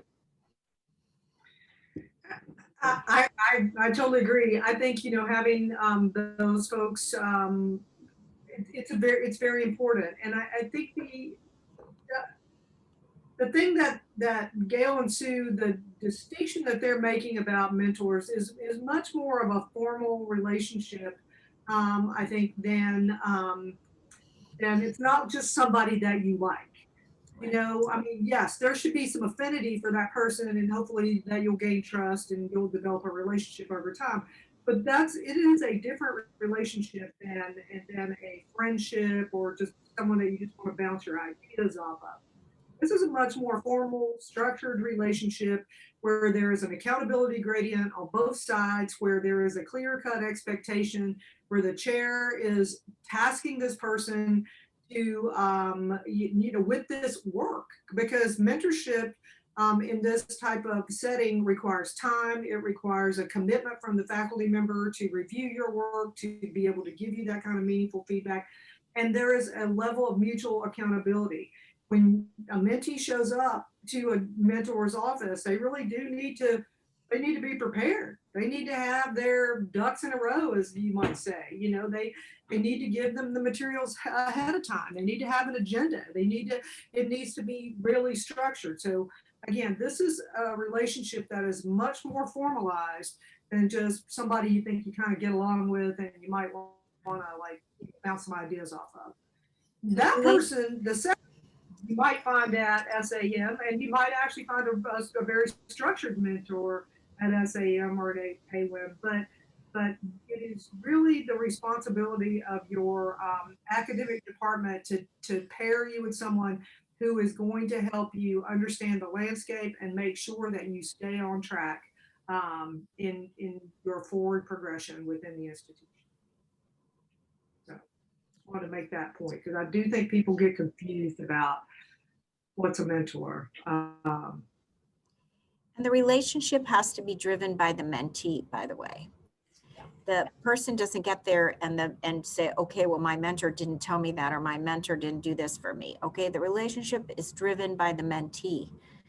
And similar things that Jerry said, you come with your goals and objectives, and the mentor helps kind of guide that and make things possible and build on it. But it is not the mentor's problem to say, oh, I should call my mentee because they haven't met with me yet. I mean, it's driven by the mentee to make sure that the mentor has the problem, like if they ask to speak with you, you have to be available.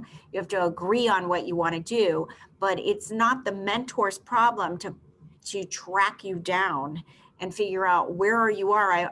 I suggested that you take one of these 2 courses. It's not the mentor's problem to know whether they signed up, right? They're supposed to do that. If they have a problem signing up or there's anything, then they should obviously go and ask for help. But sometimes faculty think that it's, that the relationship is driven by the mentor. It is not. It is driven by the mentee. I want to point out a couple of resources that Dr. Ogle has put in the chat regarding the AAMC's toolkits for both being a good mentee and a mentor, and a toolkit that AWIM put together. So for the attendees, please feel free to check those out. A question from Dr. Ogle in the chat, which is, why is there so much variability between institutions when it comes to advancement and promotion? particularly when we have to pursue external letters of recommendation. Any thoughts on that? Well, I think Sue and Gail in the top 25 should address that. I can give you some background on that too, but. I So mean, why are they different? yeah. In terms of like publication requirements, et cetera, because I think one of the things we've heard is that scholarship publications are really important no matter which track you're on. And it seems like there's probably some variability around expectations, even within the same track at different institutions. So Gail, I mean, I guess what I would say is that I think part of that depends on how much an institution emphasizes research. I think it also depends on the structure of the pathways. So for example, at the University of Washington, we have 3 pathways. We have a clinical track where scholarship isn't required. But those folks really focus mostly on clinical work, and they do more clinical work. They work more shifts. We have a clinician educator pathway, and we have the formal physician scientist pathway that Gail described for the researcher, right?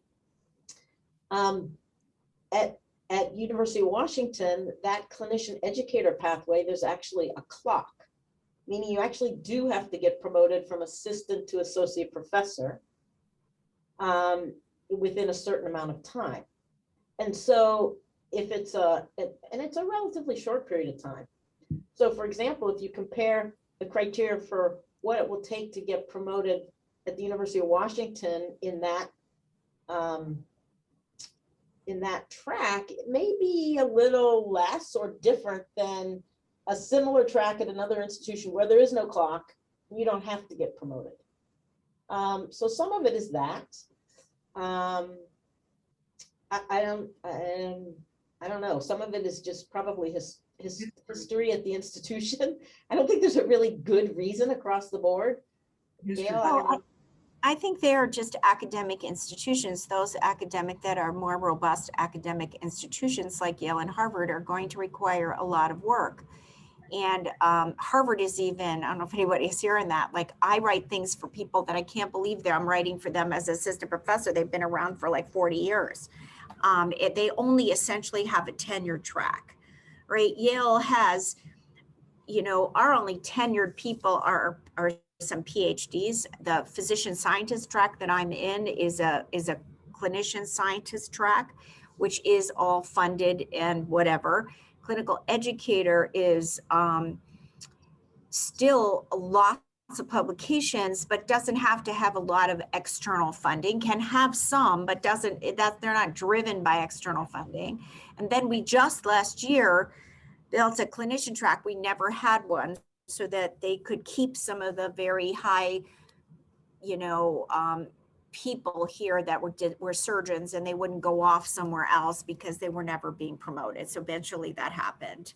But I think it's important that, many people have clinical tracks all over. It's just how many years you've been in the track.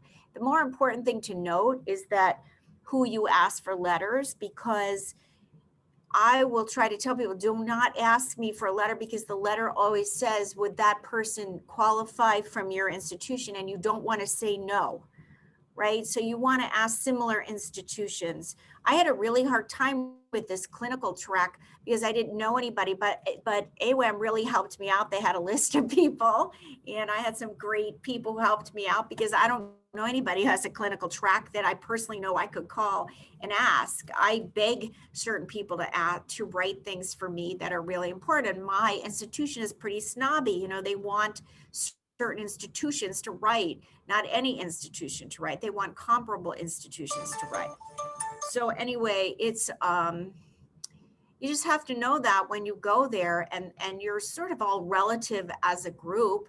I mean, the faculty at Harvard don't seem to care that they're assistant professors forever. I mean, they enjoy being there, and they enjoy a nice department, and they're obviously get great residents. So it doesn't necessarily matter to them. So it's not the end all or be all. It tells me I Yeah. got to go to another meeting. And yeah, I mean, I think it is important to just know what your criteria, what the criteria are at the institution you're signing on for. I think the other thing that I would say, and I try to tell our faculty this, is when you're thinking about promotion, before you're thinking about promotion, you know, as you get in, realize that your whole portfolio, your CV and everything else that goes with it, really should tell a story about you. Somebody should be able to read your CV, and that's it, and know where your expertise is, what you've done, and really understand your professional life, what your passion is, just by that, right? You don't want to write a book chapter on GI bleeds and Right. you know, a paper on knee injuries and this and that. That's why you develop your passion, your focus, your goals, etc. So think about everything you do. Is this going to contribute to my story? Does this help the story I'm trying to tell about myself? Right. The narrative. That's the Yeah. narrative. That's exactly right. Right. And if I read your CV and I know it, then I'm going to be able to write you a pretty good letter, right? Assuming that you meet some sort of criteria. Dr. D'Onofrio, there's one last question I want to ask you, which is, I'm just picturing your slide that said the road to nowhere. And we've all been on that team and realized at various points, however far in, that you are on the road to nowhere. Can you guys just comment on how you get off that road, particularly as a junior person? Because usually you know the answer for a long time before you work up the courage to quit. No, find somebody who's not on the road to nowhere, anywhere in your institution, in another institution, and ask them for advice. All right. And, you know, women are really big. They're trying to tell me I have to go somewhere. Women are really big on tasks, right? We want to do things and we know we can do them well. So we volunteer for them because we go, oh my God, we think of the greater good. This has to happen. I need to do this. No one else could do it, right? So we have to stop doing that. We have to have at least somebody looking over us and say, don't do that. And often, sometimes I have to have people do it. So I have to say, I'm putting my chair hat now. Now I'm going to, right in the same room, I go, now I'm going to put my mentor hat on. Don't do it. Now I'm going to put my chair hat on. I really need you to do this, right? So it's very dyslectic, and you have to navigate. If you got a great chair, they're not going to ever do things bad for individuals, right? They're going to have to spread things around. Exactly. But if you don't, you could easily just get assigned certain things and those tasks to nowhere. So always have in your pocket what you could do. So if someone's going to ask you something, should certainly volunteer for something that you know kind of fits in what you're doing. So when something else comes up, it won't necessarily get shunted to you. And don't say yes because you can, just because you can doesn't mean you should, right? Just because you can also apply for a grant doesn't mean you should, because you're going to get it perhaps, and then you have to do it. That's the bad news, all right? The good news is you got it. The bad news is now I have to act. What did I say I would do? So you have to be very careful about that. I'm going to have to go, but. Thanks so much. No problem. Great. Thank you. Dr. Sterner, Dr. Hogwood, do you guys have any other tips on gracefully saying no, thank you? Again, I will emphasize that, you know, you can always say, you know, I really appreciate the opportunity. I appreciate you thinking of me. And I did discuss this with my mentor, and they've advised me not to. So you sort of put that off to your mentor. You know, that's their job, to sort of run interference for you. Is one way to do it. I like what Gail said, and that is when something that is consistent with your goals comes up, offering to do it is also a good way of, you know, you sort of, okay, I offered to do this, now I can sort of say no to the next thing. So that way you're actually proactively contributing in a manner that actually is consistent with your goals. I think, you know, you don't just say no, you give a good reason, and you say what your concerns are. Also saying that I'm really concerned that I won't be able to do a good job on it because of I have this, and this. So it's less about you than it is about not wanting to do it. So I think what Sue has just said is really great advice, and I'll give you just a small refinement on that. From literally the psychology literature, and it's going to make you mad, right? It made me mad. I still fume when I think about this, but it seems to be highly effective. And instead of saying I talked to my mentor and they told me not to do it, say I talked to my mentor and he told me not to. Because one of the things that happens when women turn things down is that we receive backlash, because we're supposed to be relatively compliant. We're supposed to be accepting of these tasks. We are supposed to be those people, right? And so when we say, no, I really don't want to do that, then, there's some backlash that's associated with that. And the psychology literature is very clear on that. That backlash comes from both men and women. And so, however, if you can evoke the higher authority, and that higher authority happens to be a man, until we can change the world, ladies, that is just use, unfortunately, that pronoun. Hate to say it, but yeah, that's what That's great.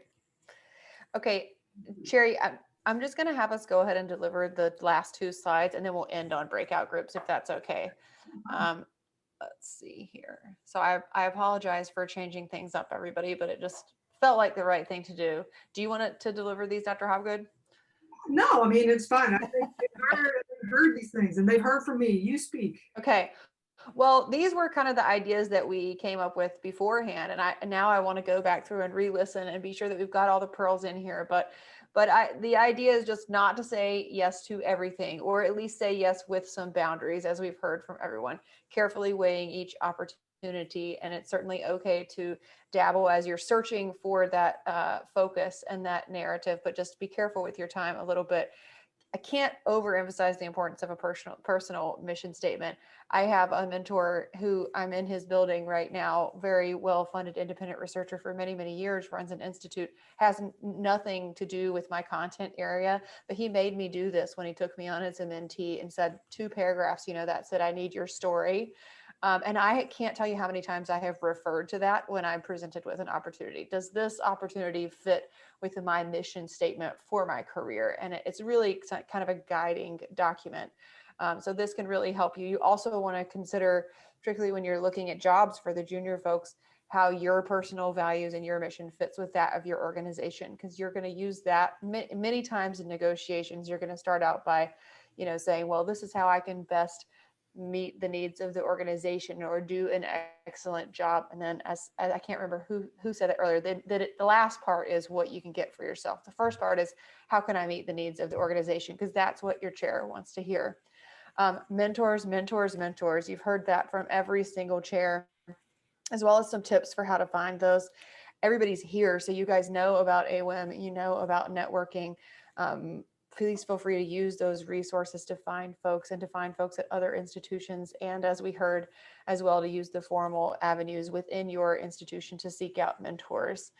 Defining roles and expectations. So don't just give the blanket yes, but give the yes, but, or yes, I'd like to hear more about that. What would that look like? Can we further define what my role would be on this team or this project? And then we have, don't be afraid to quit, but don't quit too soon. Oh, there's a typo there. Sorry about that. Too soon. You've just heard some tips from them on how to do that, particularly employing mentors. And don't do anything for free. This just means don't do anything if it's a path to nowhere, right? So you want to get a publication out of it. You want to get a title out of it. You want to get a relationship that's going to serve you in your further negotiations. You want to get something that's going to help you.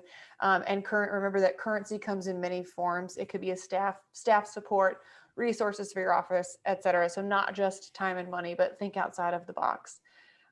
And lastly, we have here, dream big.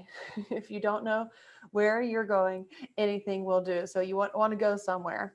And with that, Carolyn, if you want to go ahead and drop us into groups, we're going to just do 2 breakout groups. We have junior faculty, mid career faculty.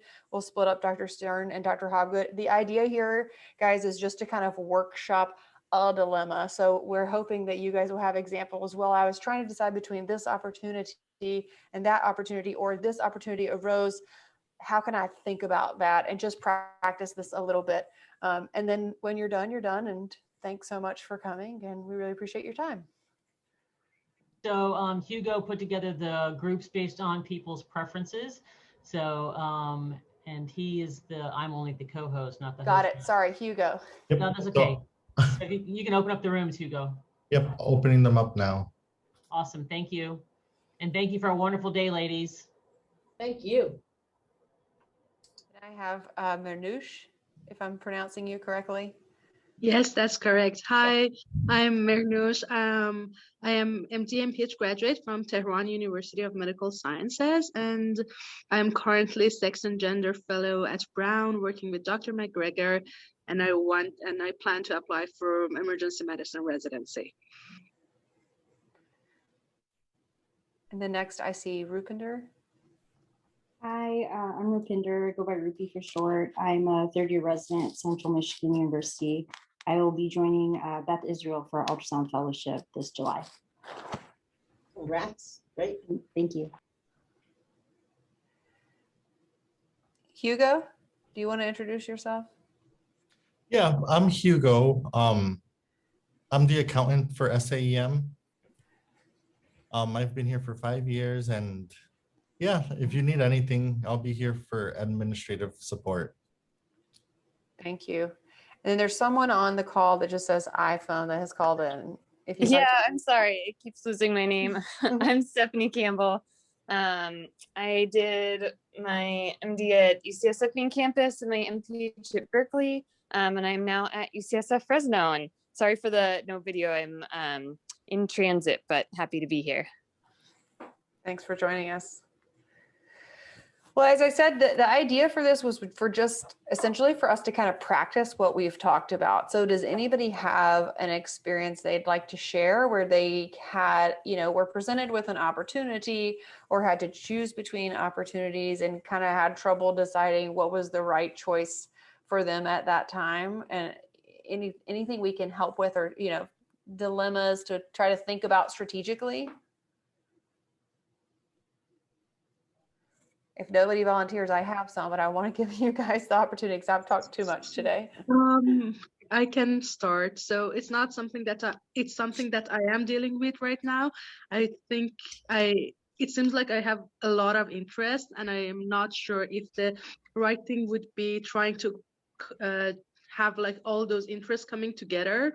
For example, I like sex and gender research. I like health policy. I like global health, and I don't know, like if I should try to choose one or if I should just find a field that encompasses all of this, or like kind of confused about this. So do you want me to comment or? Yes, please. So without knowing you more and digging a little bit deeper, I wouldn't want to give you advice, except for, I guess I would ask the question, when you think about global health, gender, the gender, what's the topic again? Gender. She's a sex and gender fellow right now. Sex and gender fellow, and the third one was policy. Health policy, yeah. So health policy could fit into either one of those, right? In some ways. But I guess what I would ask is, do you see yourself as a primary researcher or clinician educator, or how do you see your career focusing, number one? And then I can give you an example of somebody who came to our shop with a similar dilemma.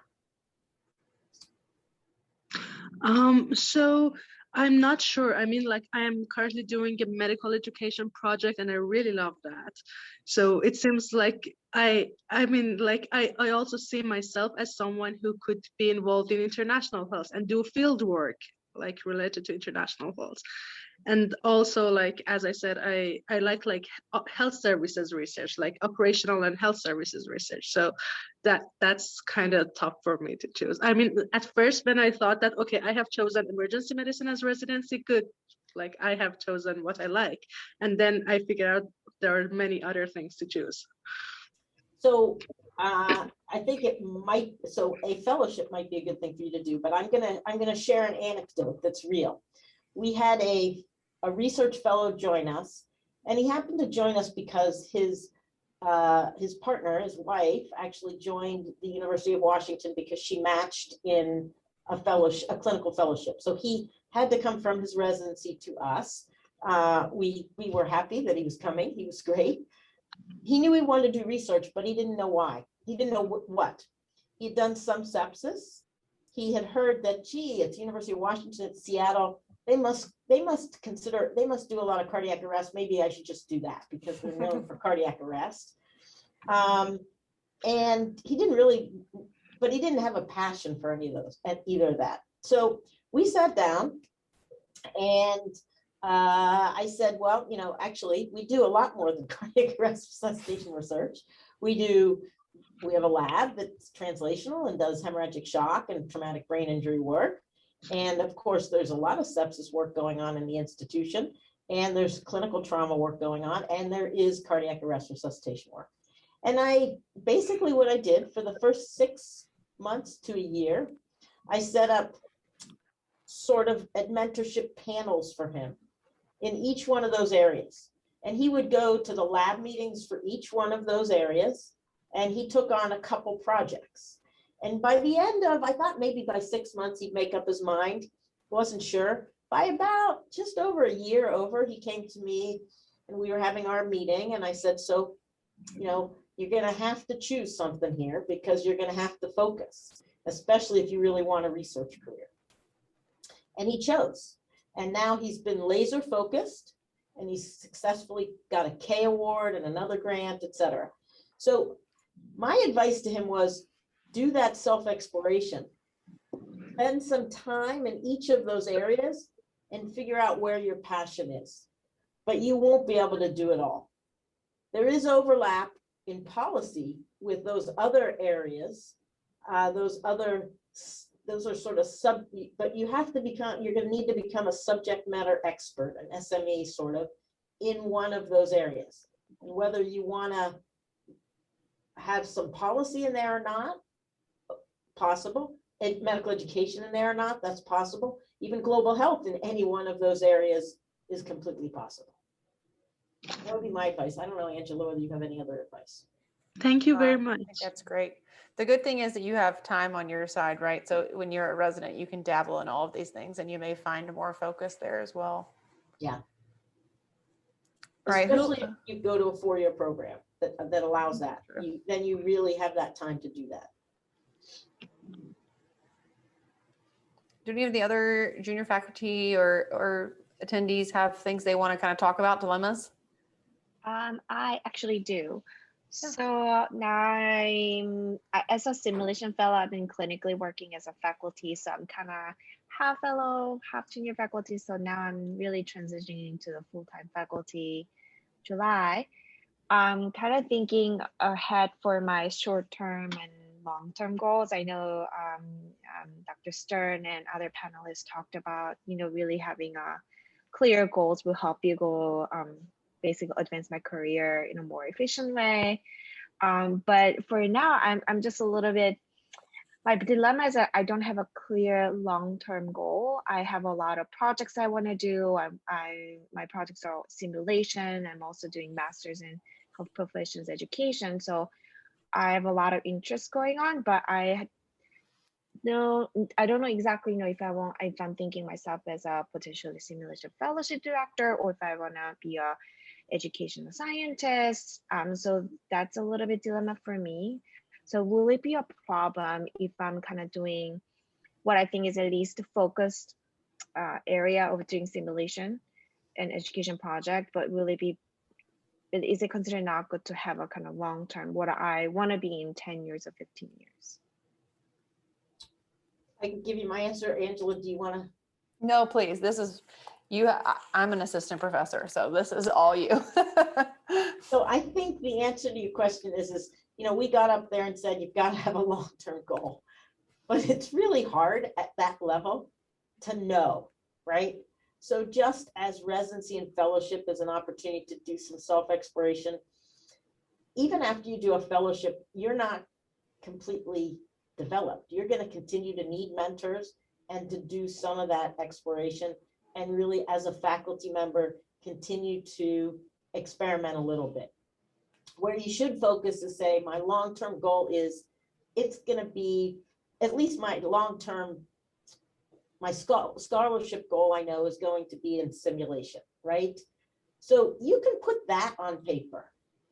You can say, I see myself as a person with an expertise in simulation, maybe focusing in some aspect of simulation or whatever, you know?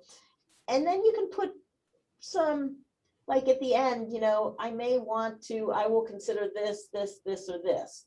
And I'm going to revisit this in a year. I'm going to think about it again. I'm going to meet with people in these different roles and ask them about their career and observe how they spend their day, how they spend their week, where their emphasis is, and maybe experiment, dabble a little bit, and then I'll make my decision.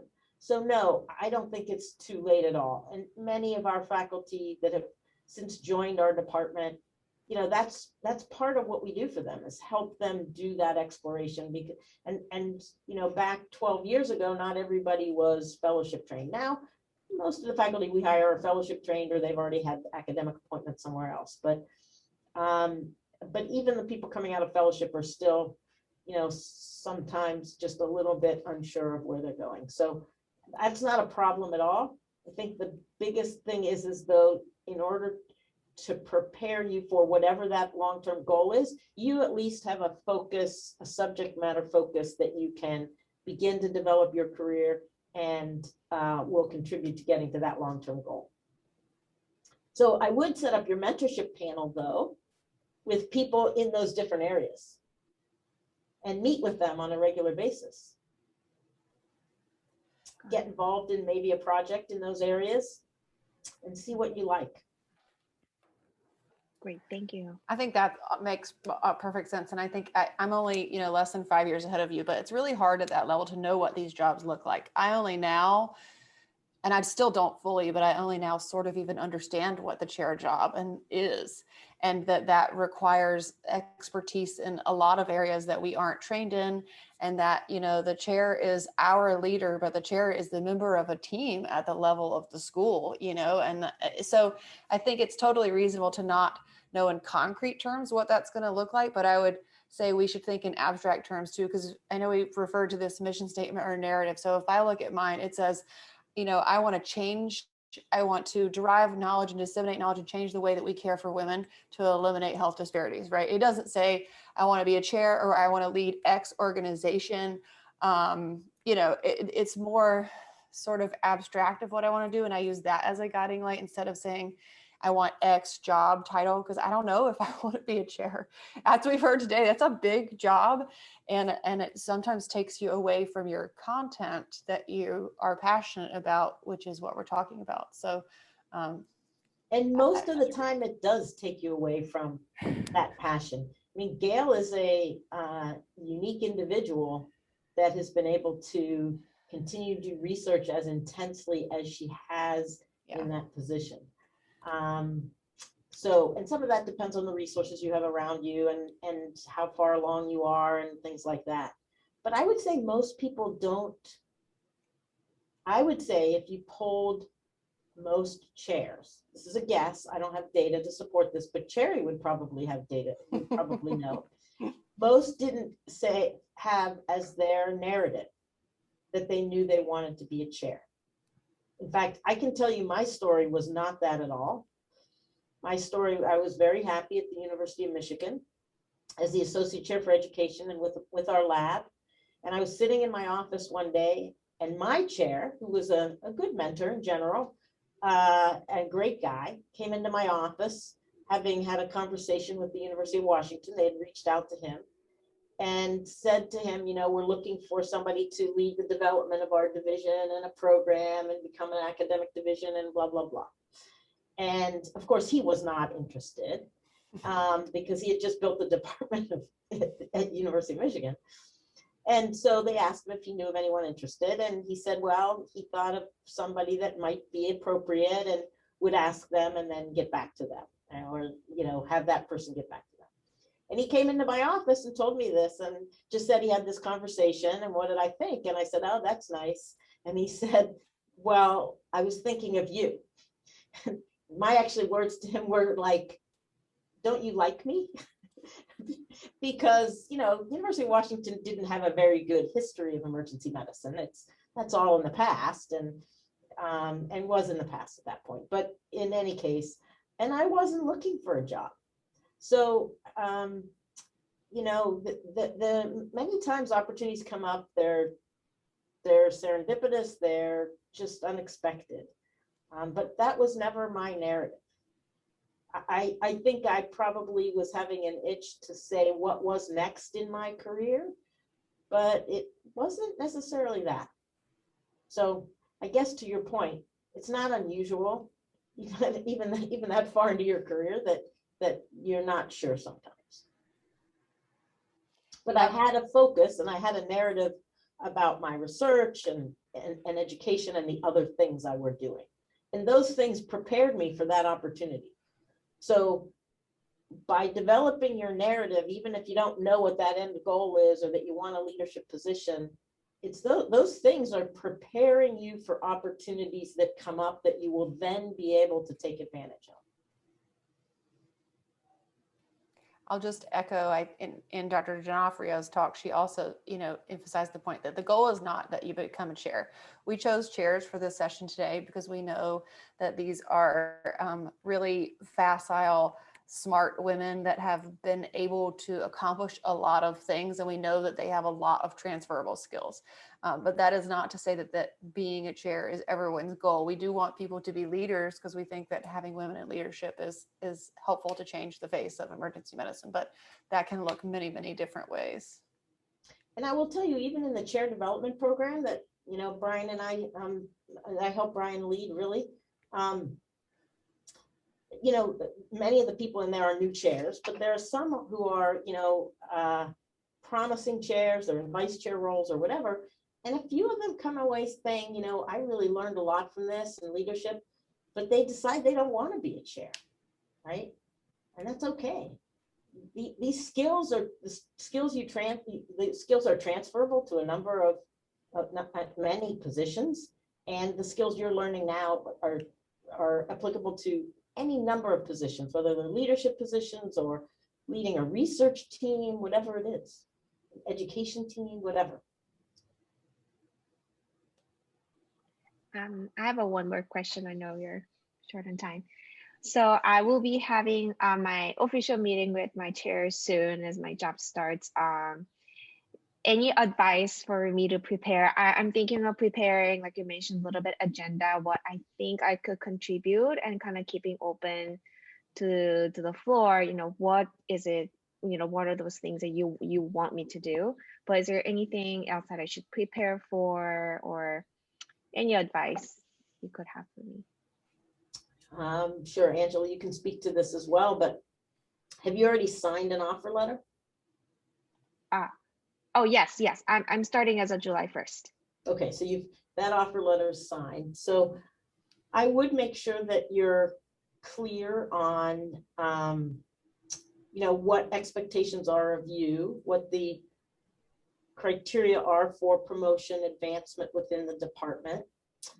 I would, you're coming out of the fellowship at the same institution, so I would assume that you have a pretty good mentorship team. But I would, if you don't, I would ask him or her for, to let the chair know that it's really important to you to have a mentorship team if they aren't already offering it to you. I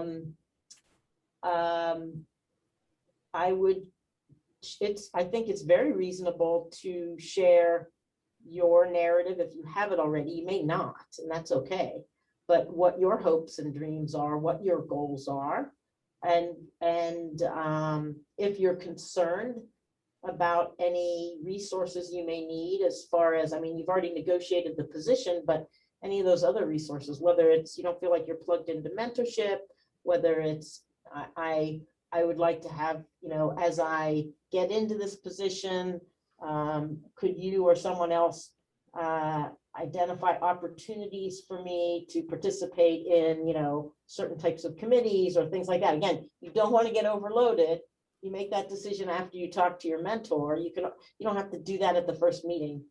I think that would be the other thing I would say is I meet with our folks with new faculty every month for the first several months. So I make sure that they've transitioned well into their position. They're able to ask any questions. I've identified as they're moving forward, they're identifying resources or other things that they might need, et cetera. So the other thing is I would say, is there an opportunity to meet with you or an associate chair for faculty development or whatever on a regular basis, at least to make sure that you're adjusting, okay, you're sort of getting your sea legs and really, you know, if you identify other needs that you can ask them. And usually those are support needs, mentor needs, things like that. And listen, you know, let them, you know, they need to listen to you, but you should also just hear what they're saying so that you learn what they need, the needs of the department, and what their expectations are. Thank you so much. That's great. Well, it's 3:59, just turned 4 here. So 6, 7, whatever time it is where you are. We're kind of out of time. Any closing remarks, Dr. Stern? This was all really great. No, I guess I would say thank you for giving me this opportunity. It was really fun, and it's really fun to see so many really bright and women who I know are going to take the specialty very far. So I appreciate it. And if anybody wants to ever reach out to me, my email is sstern@uw.edu, and I'm happy to speak to anybody whenever they want to. Thanks so much. You really hit it out of the park. I took screenshots of many of your slides. So thanks for your time. I know it's a busy day. And you should have them if you want them. I do. And this session was recorded and it will be available to registrants of the meeting through the end of October. So people feel free to tell your friends they can access the session. And I put my email in the chat as well, if I can ever be of assistance to anybody. Oh, I can do that real quick, I guess.